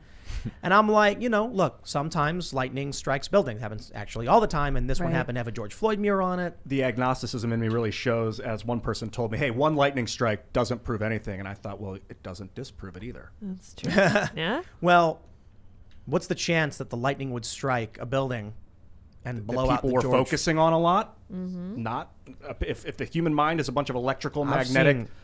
I've seen some stuff, man. Like, I'll tell you, if there was one thing that really like snapped something in my head, it was watching that kid strip on stage and the left cheering for it and clapping, and seeing that 4-year-old little girl twerking and they're cheering for it. And I'm like, dude, I am like left lib hippie on a farm, live and let live, be happy. And they're doing these things to kids. Like, there is evil in this world, man. Then that lightning strike, with everything I've seen, I'm like, man, Go ahead. Oh, can you Makes finish? you wonder. Can you finish how you were about to say something about the dichotomy between orthodoxy and ortho? Oh, not the Praxis. dichotomy between orthodoxy and praxis, but the tension between human free will and the sovereignty of God. So the question is, are humans actually, do we have free will? And like, we think so, like we generally think so, but from like a theological doctrine, these two concepts exist in tension. And so what I would say is, I believe that God is sovereign, as in like everything from gravity is the continual action of God. We are living through God's continual process of creation. And so in some ways it's determined, but we're not capable of seeing that. And the measurement or the mechanism of its determination being determined is bigger than our capacity to observe. Gravity? All of reality. Because in the beginning, God created the heavens and the earth, right? So if God created, then I don't think that he created the earth and just said, okay, cool, let's see how this experiment plan plays out. I think that the act that we're seeing, the world that we're seeing right now, is he's continuously upholding the world as it is. So the professor of mine that I studied under said, salt dissolves in water every time, the same time, because God is consistent, and he by his will has salt dissolve in water every time. Exactly the same way. What we call laws of nature are just his continual action. So that's on a metaphysics level. And then from like historical and what I believe evil is, so the problem of evil, how can a all-perfect God, all-knowing God, or all-powerful, all-knowing, and all-good God create a world where there's evil? This is not a very intelligent question. People usually use it as a stumping question. It's not a very intelligent question because people have been answering it for 2,000 years. If you're just coming to that now and you don't read a book, you're not asking the question honestly. I'm just going to jump to the table. It's a difficult question, and multiple theologians have answered it over the time. But the one that I fall under is that evil is the absence of God. So sin entered the world as humankind sinned against God, and they became less than they were intended to. So it's the absence of God. If God is the source of life, he's the source of all these other things. So that's kind of and that's on what is evil, what is good. Good, God writes the laws of morality in the same way that he writes the laws of science. They're absolute. We just think of laws in human creations where I can break a human law and get away with it, but you can't break the law of God and get away with it. So do you think that like that lightning strike is God coming back to the scene in some way or something? No, I don't. You think just sometimes lightning strikes? Yeah, I don't. I think it's very dangerous to pretend that a human, can interpret something as the will of God when he gave us scripture. And now, and we have, and that's hard enough for me to comprehend. I do believe that God acts in our world. I'm just very, very, very skeptical when I see something happen. So that, because I don't want to get caught up in this storm of, like, for lack of better words, I don't think it's respectful, even in a theological sense, to interpret everything as if it's like, oh, God is speaking to me. I think that's a little dangerous. Have you taken psychedelics? No. But to be consistent, if the act of salt dissolving in water is the process of God using like his power to make it happen, like continuing a scientific process, then how would it not be consistent to say that something like a lightning strike could be interpreted as God moving and acting? Let me rephrase myself then. Yes, you're correct in that. I will cede that point. Yes, it is God chose that to happen at that point, at that time, in that place. Right. However, I don't necessarily. I think I need to be humble in recognizing, is that event happening, the significance of it is so that I will think something or I will see it. Is it a sign is the question I'm saying. And I'm very, very cautious about seeing things as signs, because those are things that you have to take very seriously.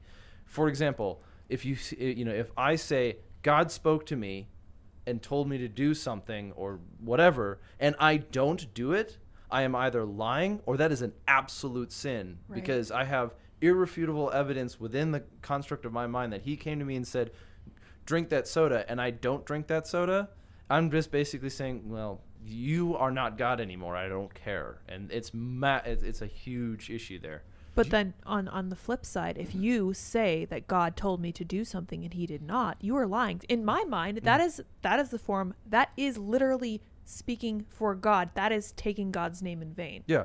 Very much so. And so it's one of those things where, like, when you address these issues from a very serious level, if you take your faith seriously, you will not be flippant with lucid interpretations as if they're signs specifically from God telling you to do something, because you will take interpretation very, very, very seriously, and that's where I see the big difference in.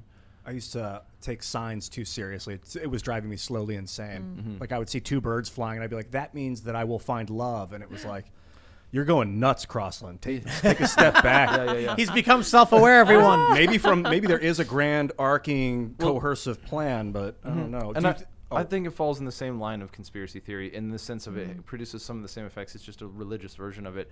Because, when you're seeing everything as the conspiracy of the Illuminati, you go crazy. Because you lose your ability to accurately perceive to your own ability the actual world, because everything has to be seen through the lines of the conspiracy. Do you think God has functions with intention? Absolutely. Yeah, he's a person. How would you define intention? I think we understand intention because we understand that God has a will. I think I wouldn't say I understand my intention and I'm going to ascribe that to God. I think that you and I, we have an intention because I have both desires, and when I pick up this magazine, I'm picking it up to do something. When I'm writing, if my writing is not an act of intention, if I'm not creating out of intent, am I creating? No. And so the act of creation itself is a sign of intent.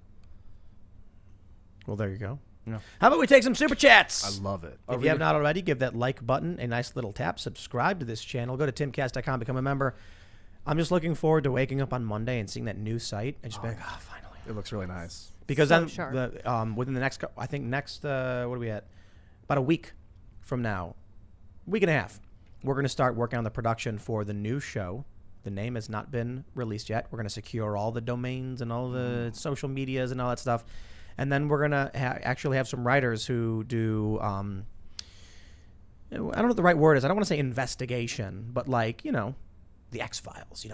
I think the X-Files is kind of a cool way to think about it. Have you guys seen the X-Files, right? I'm aware of it. It's not just one thing. It's kind of like looking in from a skeptic's point of view of what these things could possibly be and exploring these spooky stories and having fun with it. So that's coming, baby. Smash that like button. Let's see what we got. Michael Luce says, I'm an audio engineer and composer. I've worked with the tennis channel WWE and wrote music for a local award writing indie films. Daily emails aren't getting your attention, so I knew I had to step it up. More samples coming your way. Well, the issue is we might have somebody, and we have thousands of emails, and I can't answer all of them. So, I apologize, man. It kind of sucks, you're like, hey, I want to send my email in, but there's only so many people here who can actually read every email, and we literally couldn't do it. It's kind of like if you're looking for a drop of water and someone hands you a bucket of water, you're like, where are all the drops? They're all in there, but it just looks like water. It's like I said, I need a glass of water, and they handed me a bucket, so I took a cup and I scooped out a cup of water, Yeah. and all of that other water is saying, no, but I want to be in the cup. It's like, Delicious sorry, water. bro. We're not saying we're not happy with you being water, but we can only fit so much in the cup. It's a sign from God. That's right. All right, let's see. Broken Word says, if the point of the show is to red pill Ian, then the red pill is the only pill Ian hasn't tried by his own admission. Dude, I want to go so deep That was Love so that. That was good. good. on so many things. My mind's. I would like to hear that chat again, mate. Super chat again Yeah, if you let's- want to. We need a meme of like all these different colored pills in front of Ian. Yeah. And then the next panel is he's eating them all and he's just blasted out of his mind. But the red one's just sitting there, like the Yeah. one you didn't eat. Dude, I thought I feel like I got red pilled when I saw, what was it, Aaron Russo's, what did Aaron Russo do, that movie he did 2007? It wasn't Loose Change, was I it? don't know. Loose Change? Zeitgeist, Loose Change, all these things about like 9/11, the war in Iraq. I feel like I got so red pilled, and now I just have to keep saying, like, most people didn't get it back then. And I just like, yo, just stay cool, man. Stay under the radar, chill, and find a solution. But I would love to talk about some of this stuff. I just don't talk about it on the show.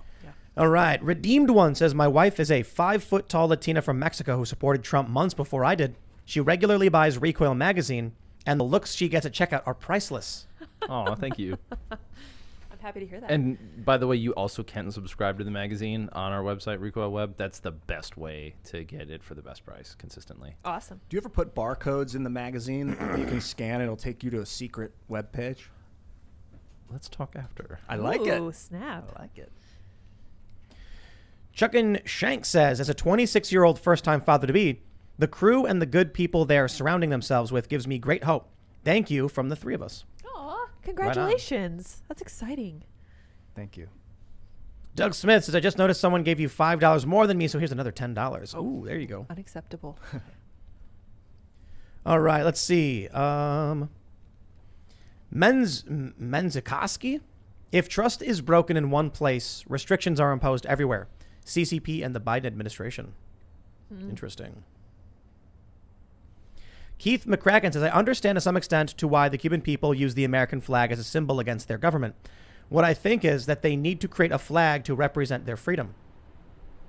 Sorry, that's It was hot, though. I was feeling you for a second, Lydia. That was hot. know, I Did you guys know. feel how hot it was like 30 seconds ago? Yeah, I was starting to heat kick it up. Yeah. I'm trying to, I'm sorry. We have a I'm new trying air to tweak conditioner that. in the I'm trying to studio tweak room. it. Even though we're moving from this room to a new studio room, which is going to be crazy. It looks cool. The Under table is going to construction. be mounted to the ceiling. Ooh. Super creative guys working I'm on it. stoked. So is Yep. it like hanging or Yep. is it okay? It'll be hanging cool. from like some bars. The the bars that we hang it from are going to be used to mount the cameras and the lights and everything.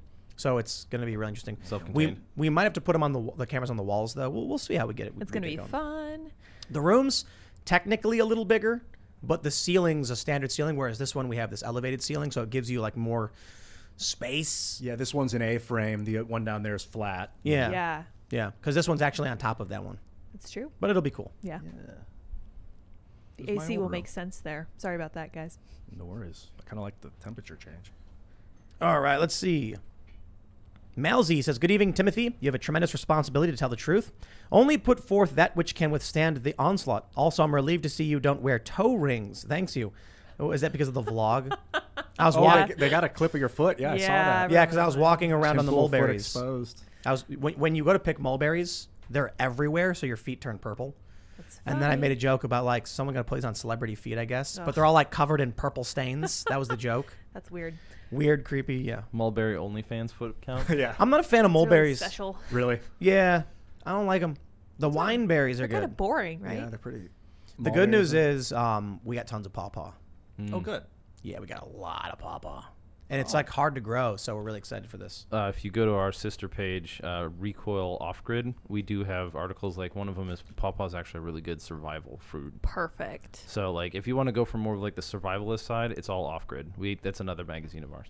Right So- on. And they're Off grid looks cool. it's I'm into that, yeah. it's really neat.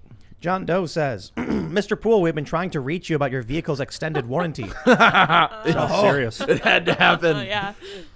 We used to get a bunch of those. Garant says, in regards to classifying the American left, they are race-based Marxists. The progressive stack exemplifies a racial caste system. Race-based Marxists support dehumanization to children. RBM has more in common with Germany with salutes than USA. RBM is evil. Interesting.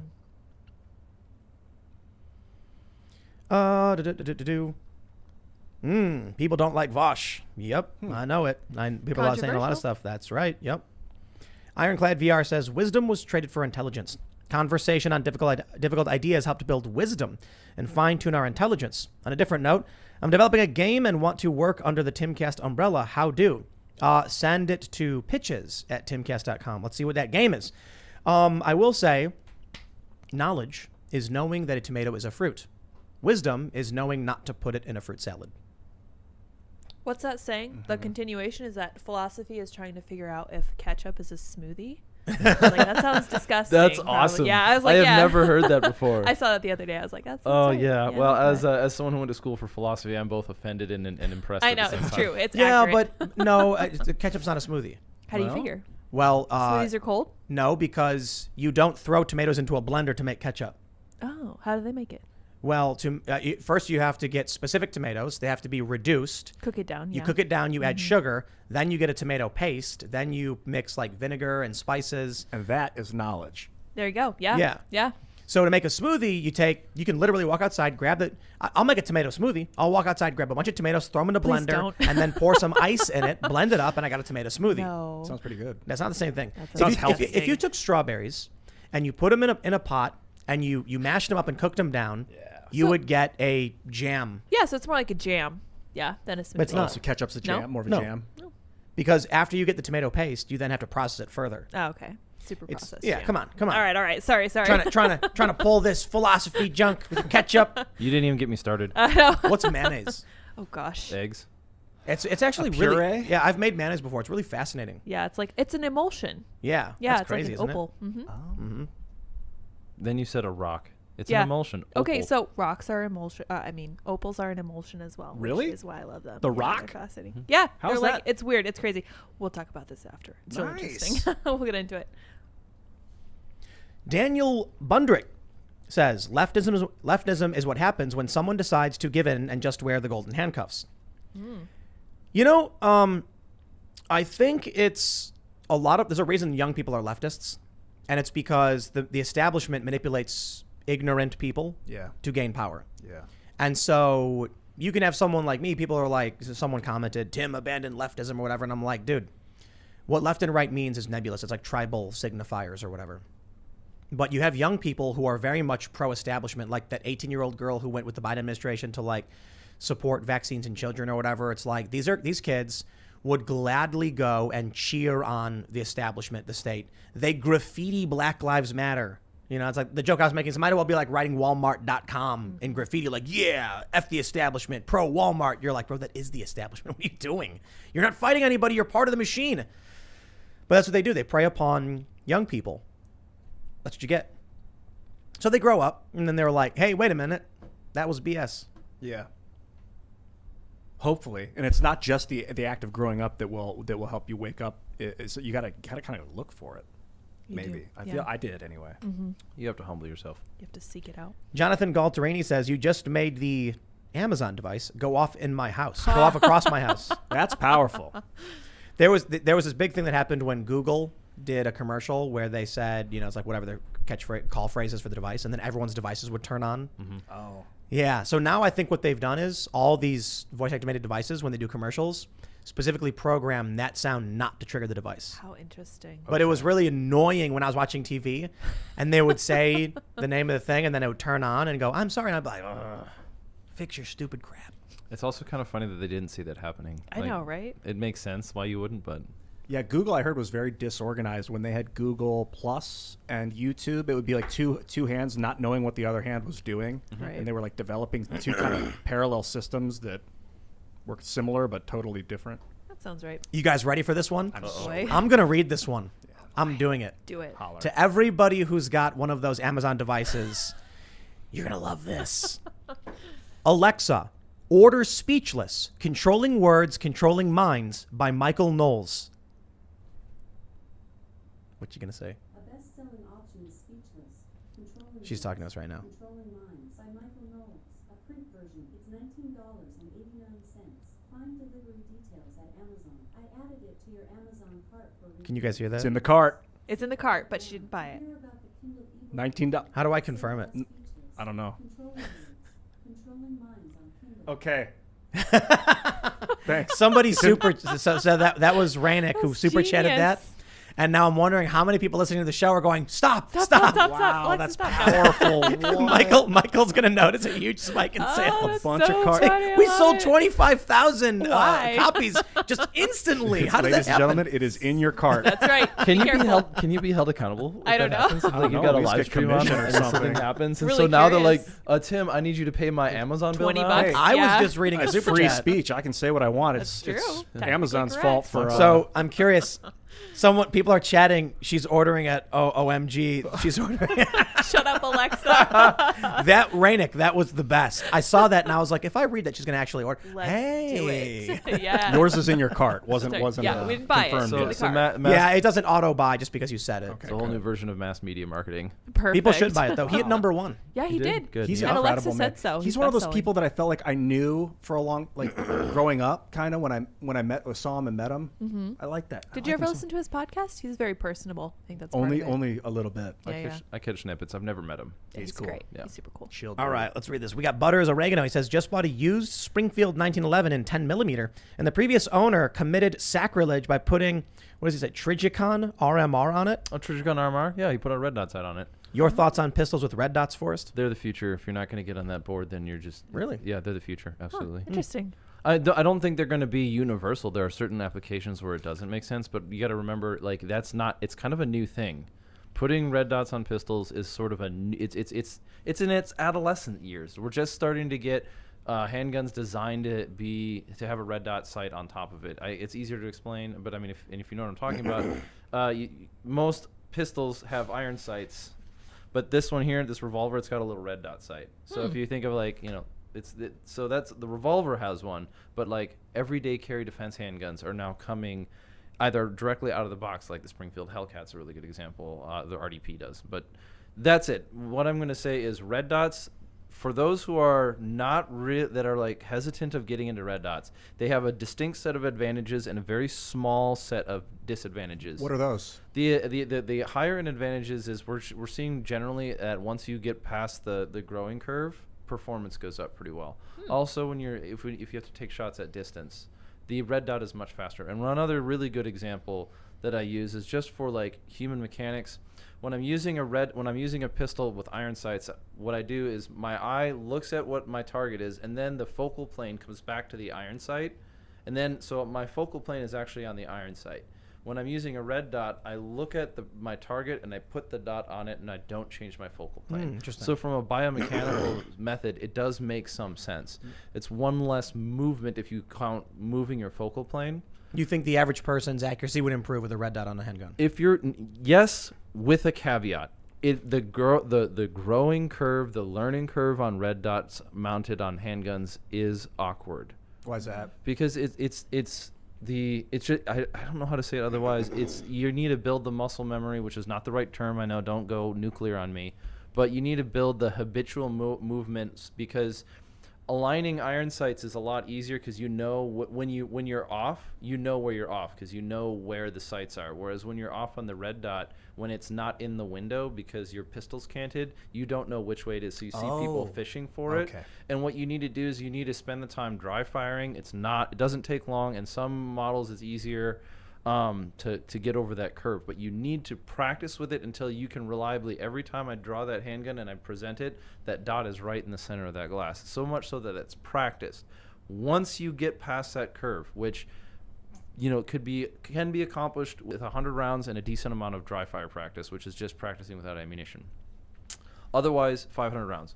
But it's a deliberate thing. You can, and one of the reasons why a lot of people don't like red dots is because they don't want to put in the work to be able to use them. Understandably so, if you're very casual. They also do have other downsides, like they can be damaged by weather. They can get dirty. They require a battery. These are all disadvantages, but those advantages are getting smaller and smaller and smaller and smaller. The aim point acro is a self-concealed little red dot that goes on a pistol. It's not going to be damaged by the environment in the same way that a Trigicon RMR is. So yeah, if it's a sacrilege to put it on, I'd say the first sacrilege is that it was a 10 millimeter 1911. Yeah, I figured. But I mean, you do you, boo. All right, Patrick Conover says, Tim, railguns like flamethrowers and muzzle loaders are not classified as firearms and would likely similarly be unregulated, at least on a federal level. Do you think muzzle loaders are classified as firearms by YouTube? Yes, Yeah. they would do it. And then the answer is, as soon as you could effectively produce railguns in your house, they become guns. Right. The moment that you can make them, then the government will be like, oh, hey, Well, they're hold on. effective. We must Wait, hold on. What if you hear me out? You have, imagine this as a metal circle with pipes coming out. There's, so you've got you got basically eight pipes, right? And then you have a big magazine tube loaded with slugs. And what happens is a steam engine spins the disc rapidly. And the way it's made is that every time it comes around, a slug gets slinged. It grabs it, then slings it as it spins rapidly. Would that be a gun? I was Steam-powered just machine gun. thinking the railgun is an electromagnetic sling. Thank you for saying that word, sling. So what I'm describing has actually been built before. It's steam power spins this disc at a really high rate of speed, and then it grabs a slug and then whips it really fast and fires them forward. That's similar to the railgun. Steam-powered Gatling gun or something. Crazy, right? Yeah, is it considered ballistic if it's thrown? Is that considered ballistic if you throw something? Well, ballistic doesn't refer to it being fired out of a projectile through pressure. A ballistic is it's a thing. Just a something, thrown, th- just a something arc, moving. Yeah, a toss. ballistics is in it regards to trajectory and impact of a target of a projectile. So it would be ballistic, a rail gun, but it's still not considered a gun, or rail cannon or whatever. I mean, they're called rail guns, right? But they're not a spinny steam thingy. Yes, perfect. yeah, let's go back to that spinning steam thing. Jack's Mountain Tea Dude says, someone gave more than me again, so here's $35, which is the price of our essential oil for muscle soreness. Ooh, that sounds good. Relieved. Free local delivery. Go Army. Hey. Nice. Good for them. Matt Bowler says, as I mentioned yesterday, you need to analyze the data further. Metadata is incredibly important, as you know, Tim, considering your objective analysis of journalism. We're gonna eventually have some data journalists too, so they can better go through the stuff than me and my surface level opinion, which is probably full of inaccuracies. Turk Longwell says, Tim, are you hard pivoting from civil war to balkanization? Also, I do daily YouGov polls. We need more people taking them. Be the voice. I mean, look, when I say things like that, it's usually meant to be like hey, this thing's possible if these things keep happening. A lot of people seem to think that if I say something where it's like, wow, this kind of thing happening is puts us on this track, they're like, Tim has predicted this will happen.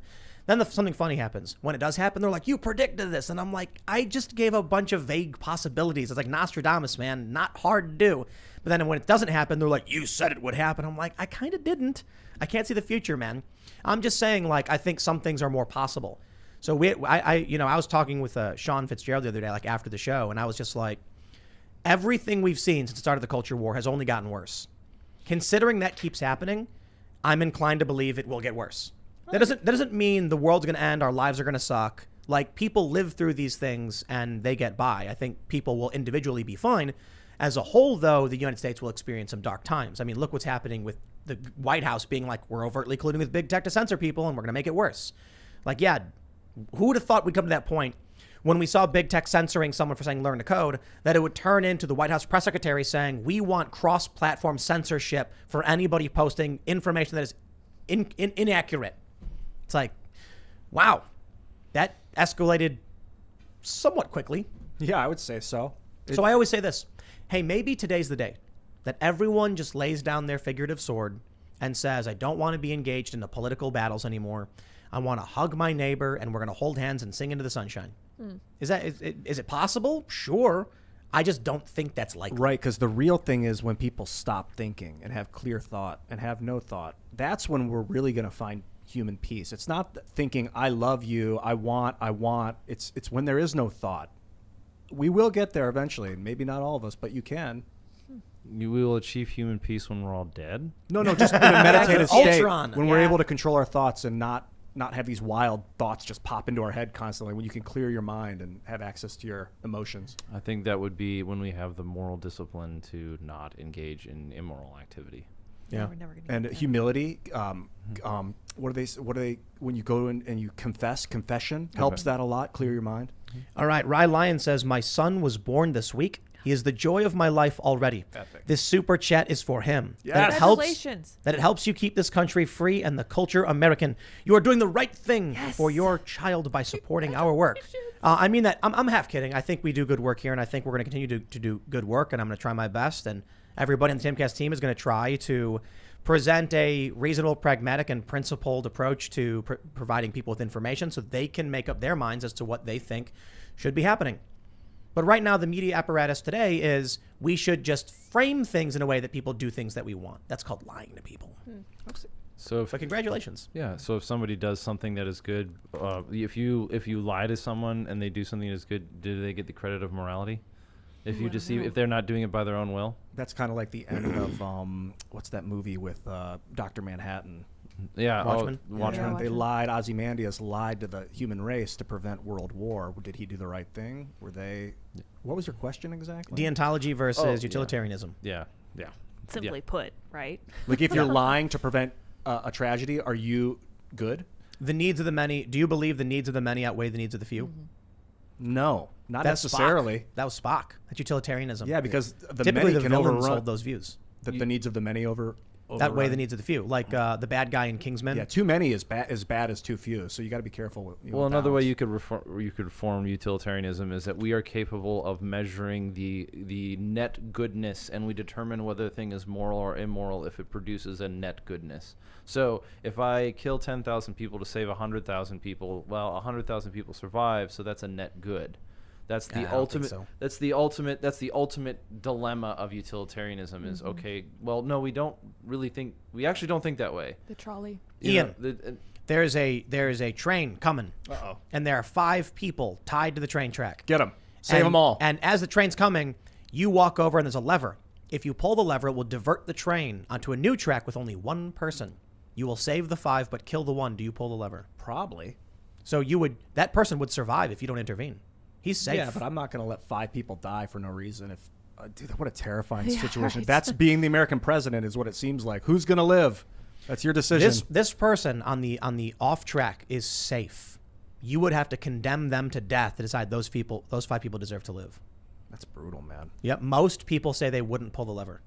They would let the They 5 just people wouldn't die. get involved. Well, doing nothing is also a choice. It's not so- about not getting involved. It's about taking action that would kill a person. Right now, it's like something happened that set this course of action that will kill 5 people, and I have to tell that person's family I killed him to save those people. Like if it was, because I think of it as a very base level. If I'm forming a tribe, having 5 more people in the tribe is probably going to be a lot better than having 1 more person. If it's just me, like the 6 of us can get a lot done, build houses, irrigation.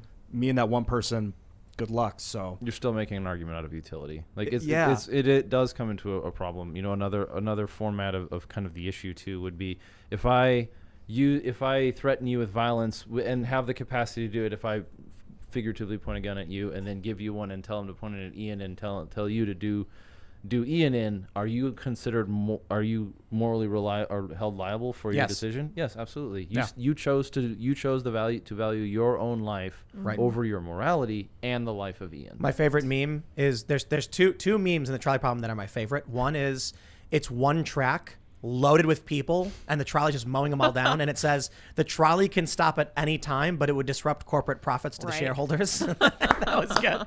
But then the other one is the train is on like it's a fully drawn picture, and the train's going through a tunnel, and there's like mountains, and there's one guy who's dead and one guy standing there, and it says you've finally defeated the man who's been tying all these people to the train tracks. It's all over. That's good. That one was good. That one gets my respect. I like those. gorgeous. It's all over. All right. Crandall Logan says, just join the website and can't wait for the new one to drop. Will it be easier to search videos by guest? Because I was looking for a specific video on YouTube and it was probably censored and was having trouble searching for it on your website. It will be way easier. So right now we have like a placeholder website that we implemented, and now we have like big dev working, like a great team working on this new website so that you can easily search by topic, by name, all that stuff. So it should definitely be a lot easier. But I will say our soft launch, our target is for Monday. Could change. We'll see.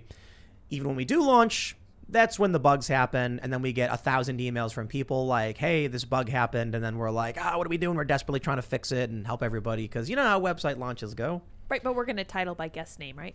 We do. Okay, Yeah. There you go. So That should help. Is there a search mechanism on the new site? yes, Can you like type you should be able a to guest just type name? in the guest name and it should pop up. That's awesome. Yeah.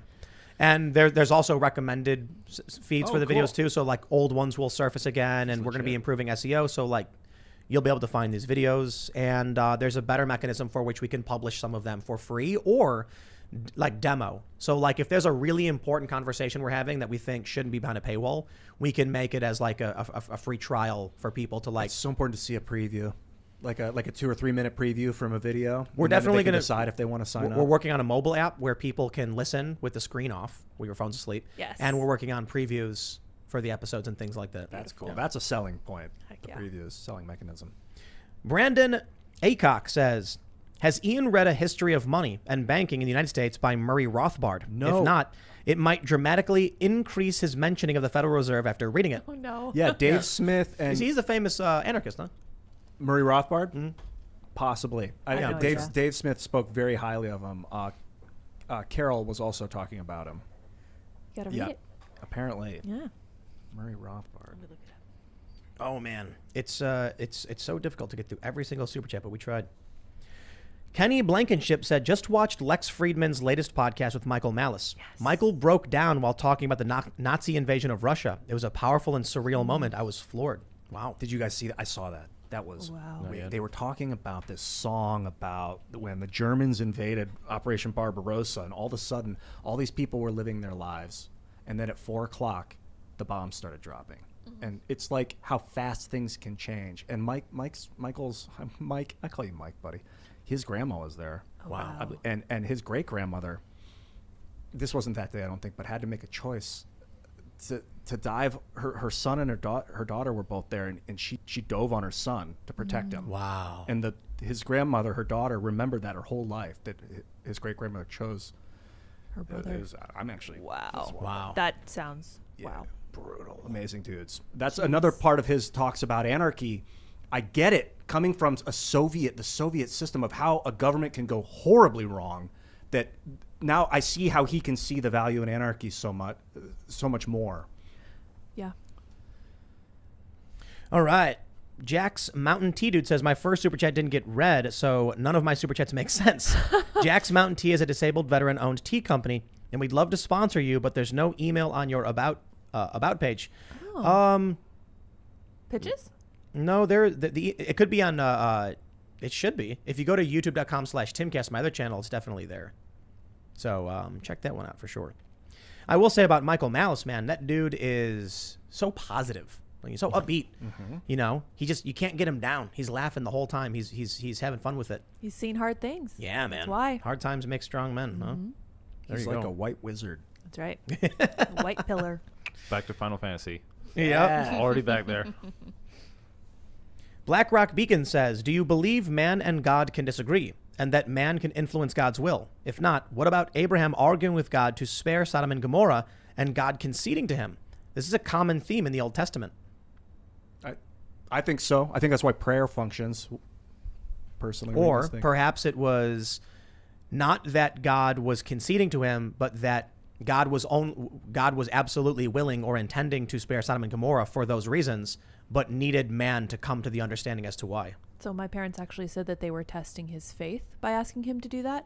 They brought up the example of him being asked to sacrifice his son as well. Like, that's an insane thing to ask a parent, especially someone who's waited so long for a son. Yeah. I was practicing this thing where instead of saying words, I would think them to someone, like, hello. Yeah. And it would have a similar effect. They could read the body language, so it would have a form of communication. And then I started to think that I was tapping into like there's a collective consciousness, and you can like hijack it and like command it almost. Yeah, I don't really buy into the collective consciousness as like a hive mind. I really don't buy into that. I think when we talk about collective consciousness, it's just trends across generations. Like it's consistencies. Like that's what I think of it as. It's not prescriptive. It's descriptive. And then man has to wrestle. God allows man to wrestle with God so that they know that He is God. All right, Bearpo says, many founding fathers wrote and believed that the Constitution will not work for a people that don't have religious morals or good principles. This is mandatory, and that's what we've lost generationally. Yeah, Yeah. I agree. Oh yeah, absolutely. Morals, like People just want stuff. I mean, and it's not even that they just want stuff like you're talking about earlier. Like some people think that it is morally good for a young child to strip in front of other people. Right. Right. So that's like they think it is good. They will call good evil, and they will call evil good. Is it that they think the stripping is good, or that his right to choose to do it is what's good? They think that he's advocating for marginalized people.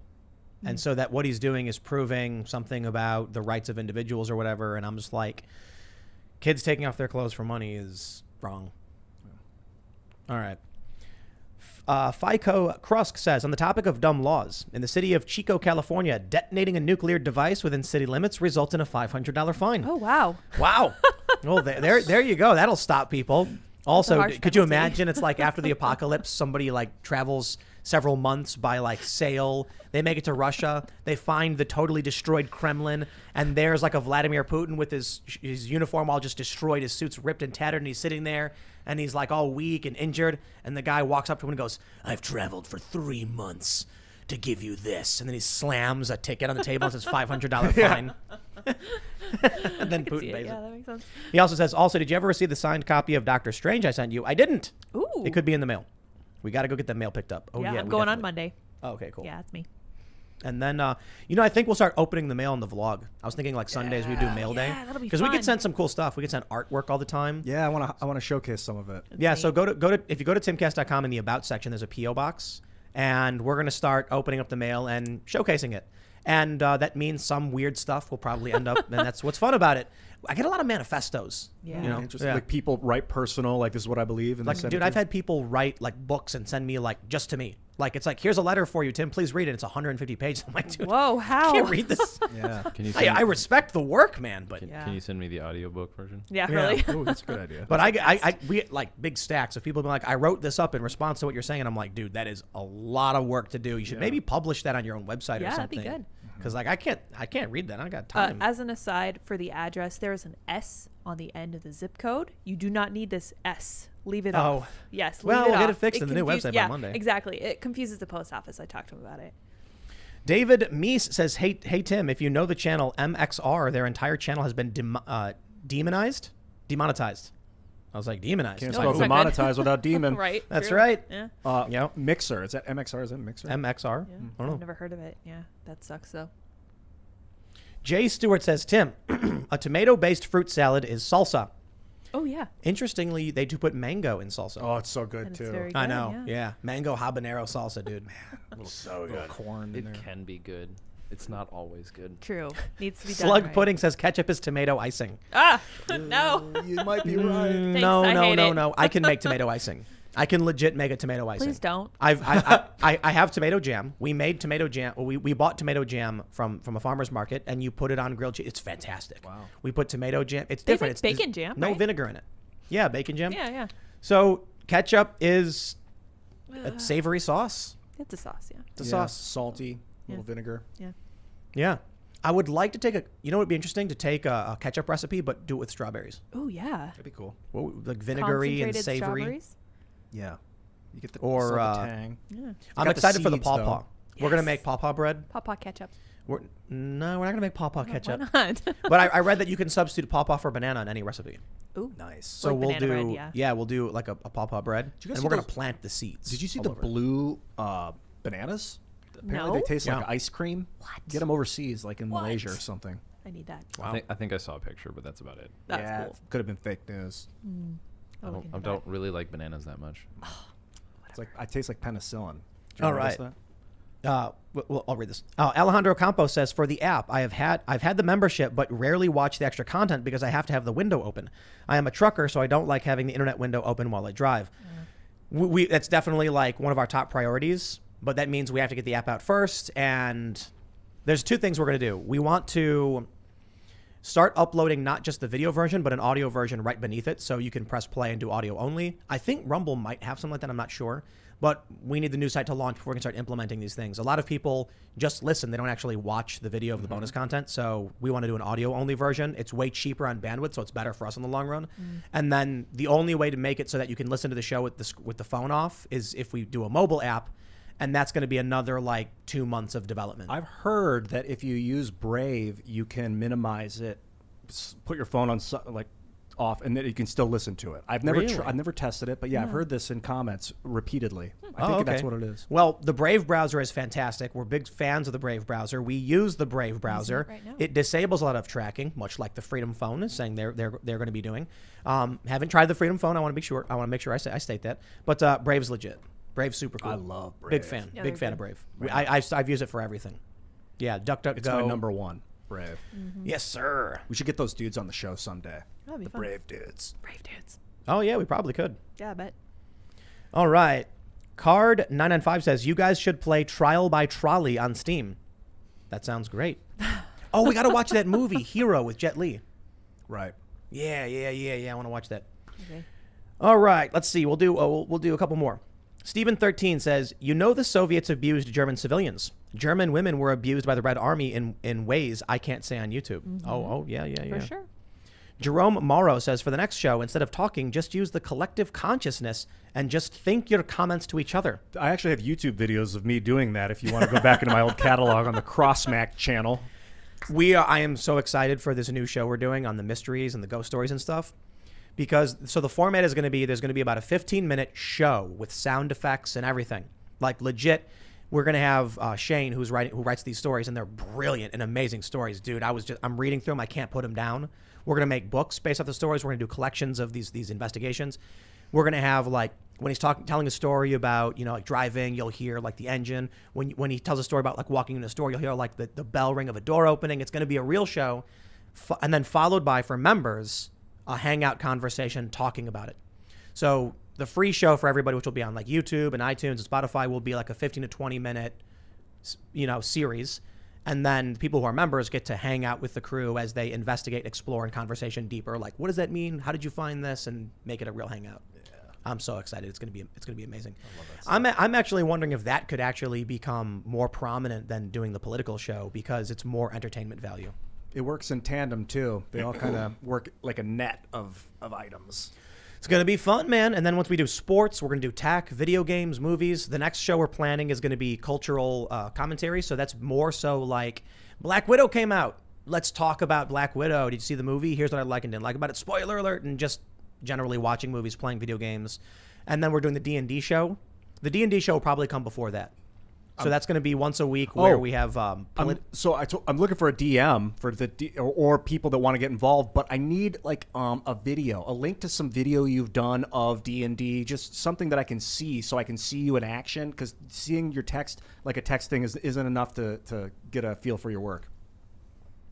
So I know it's weird because most people don't record themselves doing it. I think we should have. Should people reach out to you if they're DMs? You can, yeah. It's just text isn't good enough. I need to get a feel for your work and your style. So to see it on a video helps a lot. I just mean like, because normally we're like, go to jobs at Timcast, but I'm not going to be a good judge of a DM. You probably would be. Yeah. Definitely hit me up on Twitter or Minds or something with your content. This show's going to be fun because the idea is to have scenario like the stories based around some kind of socio-political, like in some way related to the modern culture war and stuff like that. And then have people explore the situations, much like the trolley problem, see how they would react to them and how they respond, and you roll the die. They're going to be censoring the scrying glasses. You won't be able to see certain types of information. Yep, exactly. So you'll have a king or emperor who will say, well, you don't need swords because we have nukes and F-15s. Yep. Yeah. No, they'll be like, implicit. Your swords are pathetic. You can't stop us. You would need fire staffs and lightning rods and dragons, which are illegal. Right? How convenient. Dragons. Yeah. Yep. Which they control. Yeah. Contraband. And then you actually have a scenario where if we have like 5 or 6 players going up against one dragon, and then we'll see what happens. But it's look, for people who aren't familiar with D&D, it's mostly a bunch of people hanging out and like laughing and joking, and like we'll be exploring a lot of philosophical and moral ideas with the show. Someone emailed me saying we can't do individual scenarios. It needs to be like a series, like 13 episodes that explore one story, kind of like a show. And that's actually a really good idea, because then basically if someone writes 13 episodes, basically, it's almost like watching a TV show. Like, oh man, what's going to happen next? They call it a campaign in Right. D&D language, and that's usually the way you work. Is like some people will go like for years with one campaign, from level 1 to level 30. Over every 4 weeks, they'll get together and play Or you can, I think you could maybe do different ones every week. You could hop into like sliders into different bodies, but I think I like the idea of doing like a 13 episode campaign. So it's like a show. And you're like, oh man, what's going to happen to Ian? Oh dude, like Ian just got turned into a chicken. What's going to happen next? And then it's like, I got better. Yeah. He turned me into a newt. Ladies and gentlemen, thanks for hanging out on this Friday night. Smash that like button, subscribe to this channel, become a member at timcast.com, and there's so much more in the works. Tons of great articles. We've got, I think, we have like 4 people hanging out here tomorrow when we're going to be filming the vlog, and we have a couple of them want to work here. And they're people you may have heard of, so it's going to be really exciting because we're going to be adding tons and tons of people to the team, producing more and more content, and then that way when I'm like old and feeble, there will be something that persists outside of just the shows that I've been doing. There'll be other shows, so that's going to be epic. You can follow the show at Timcast IRL on Facebook and Instagram, at Timcast_IRL on TikTok, and we'll be back tomorrow morning with the vlog, which is, I don't know if I can actually say there's stuff in that video that's like naughty because we made a joke. We combined rollerblades with they're called roller skis, and so I combined the word ski and street into one word. And I think YouTube might not be happy with what that word is, but it's in the show anyway. So youtube.com/castcastle. We have a bunch of episodes up. That vlog is going to go daily, where you see us hanging out today. Ian had a huge crew outside picking wineberries to make wine. Forrest went deep. Did we talk about that? We didn't talk about You that. did. We Oh, we did. Yeah. We did. Forrest went beyond the edge of the I did have a Ranger School flashback. And you can follow me personally at Timcast. You want to shout out anything, Forrest? Yeah, so for our digital publications, it's recoilweb.com and offgridweb.com. And then if you go to Gun Digest, the Gun Digest website, that is where you can pre-order our DIY firearms book. We are running out, so get there quick.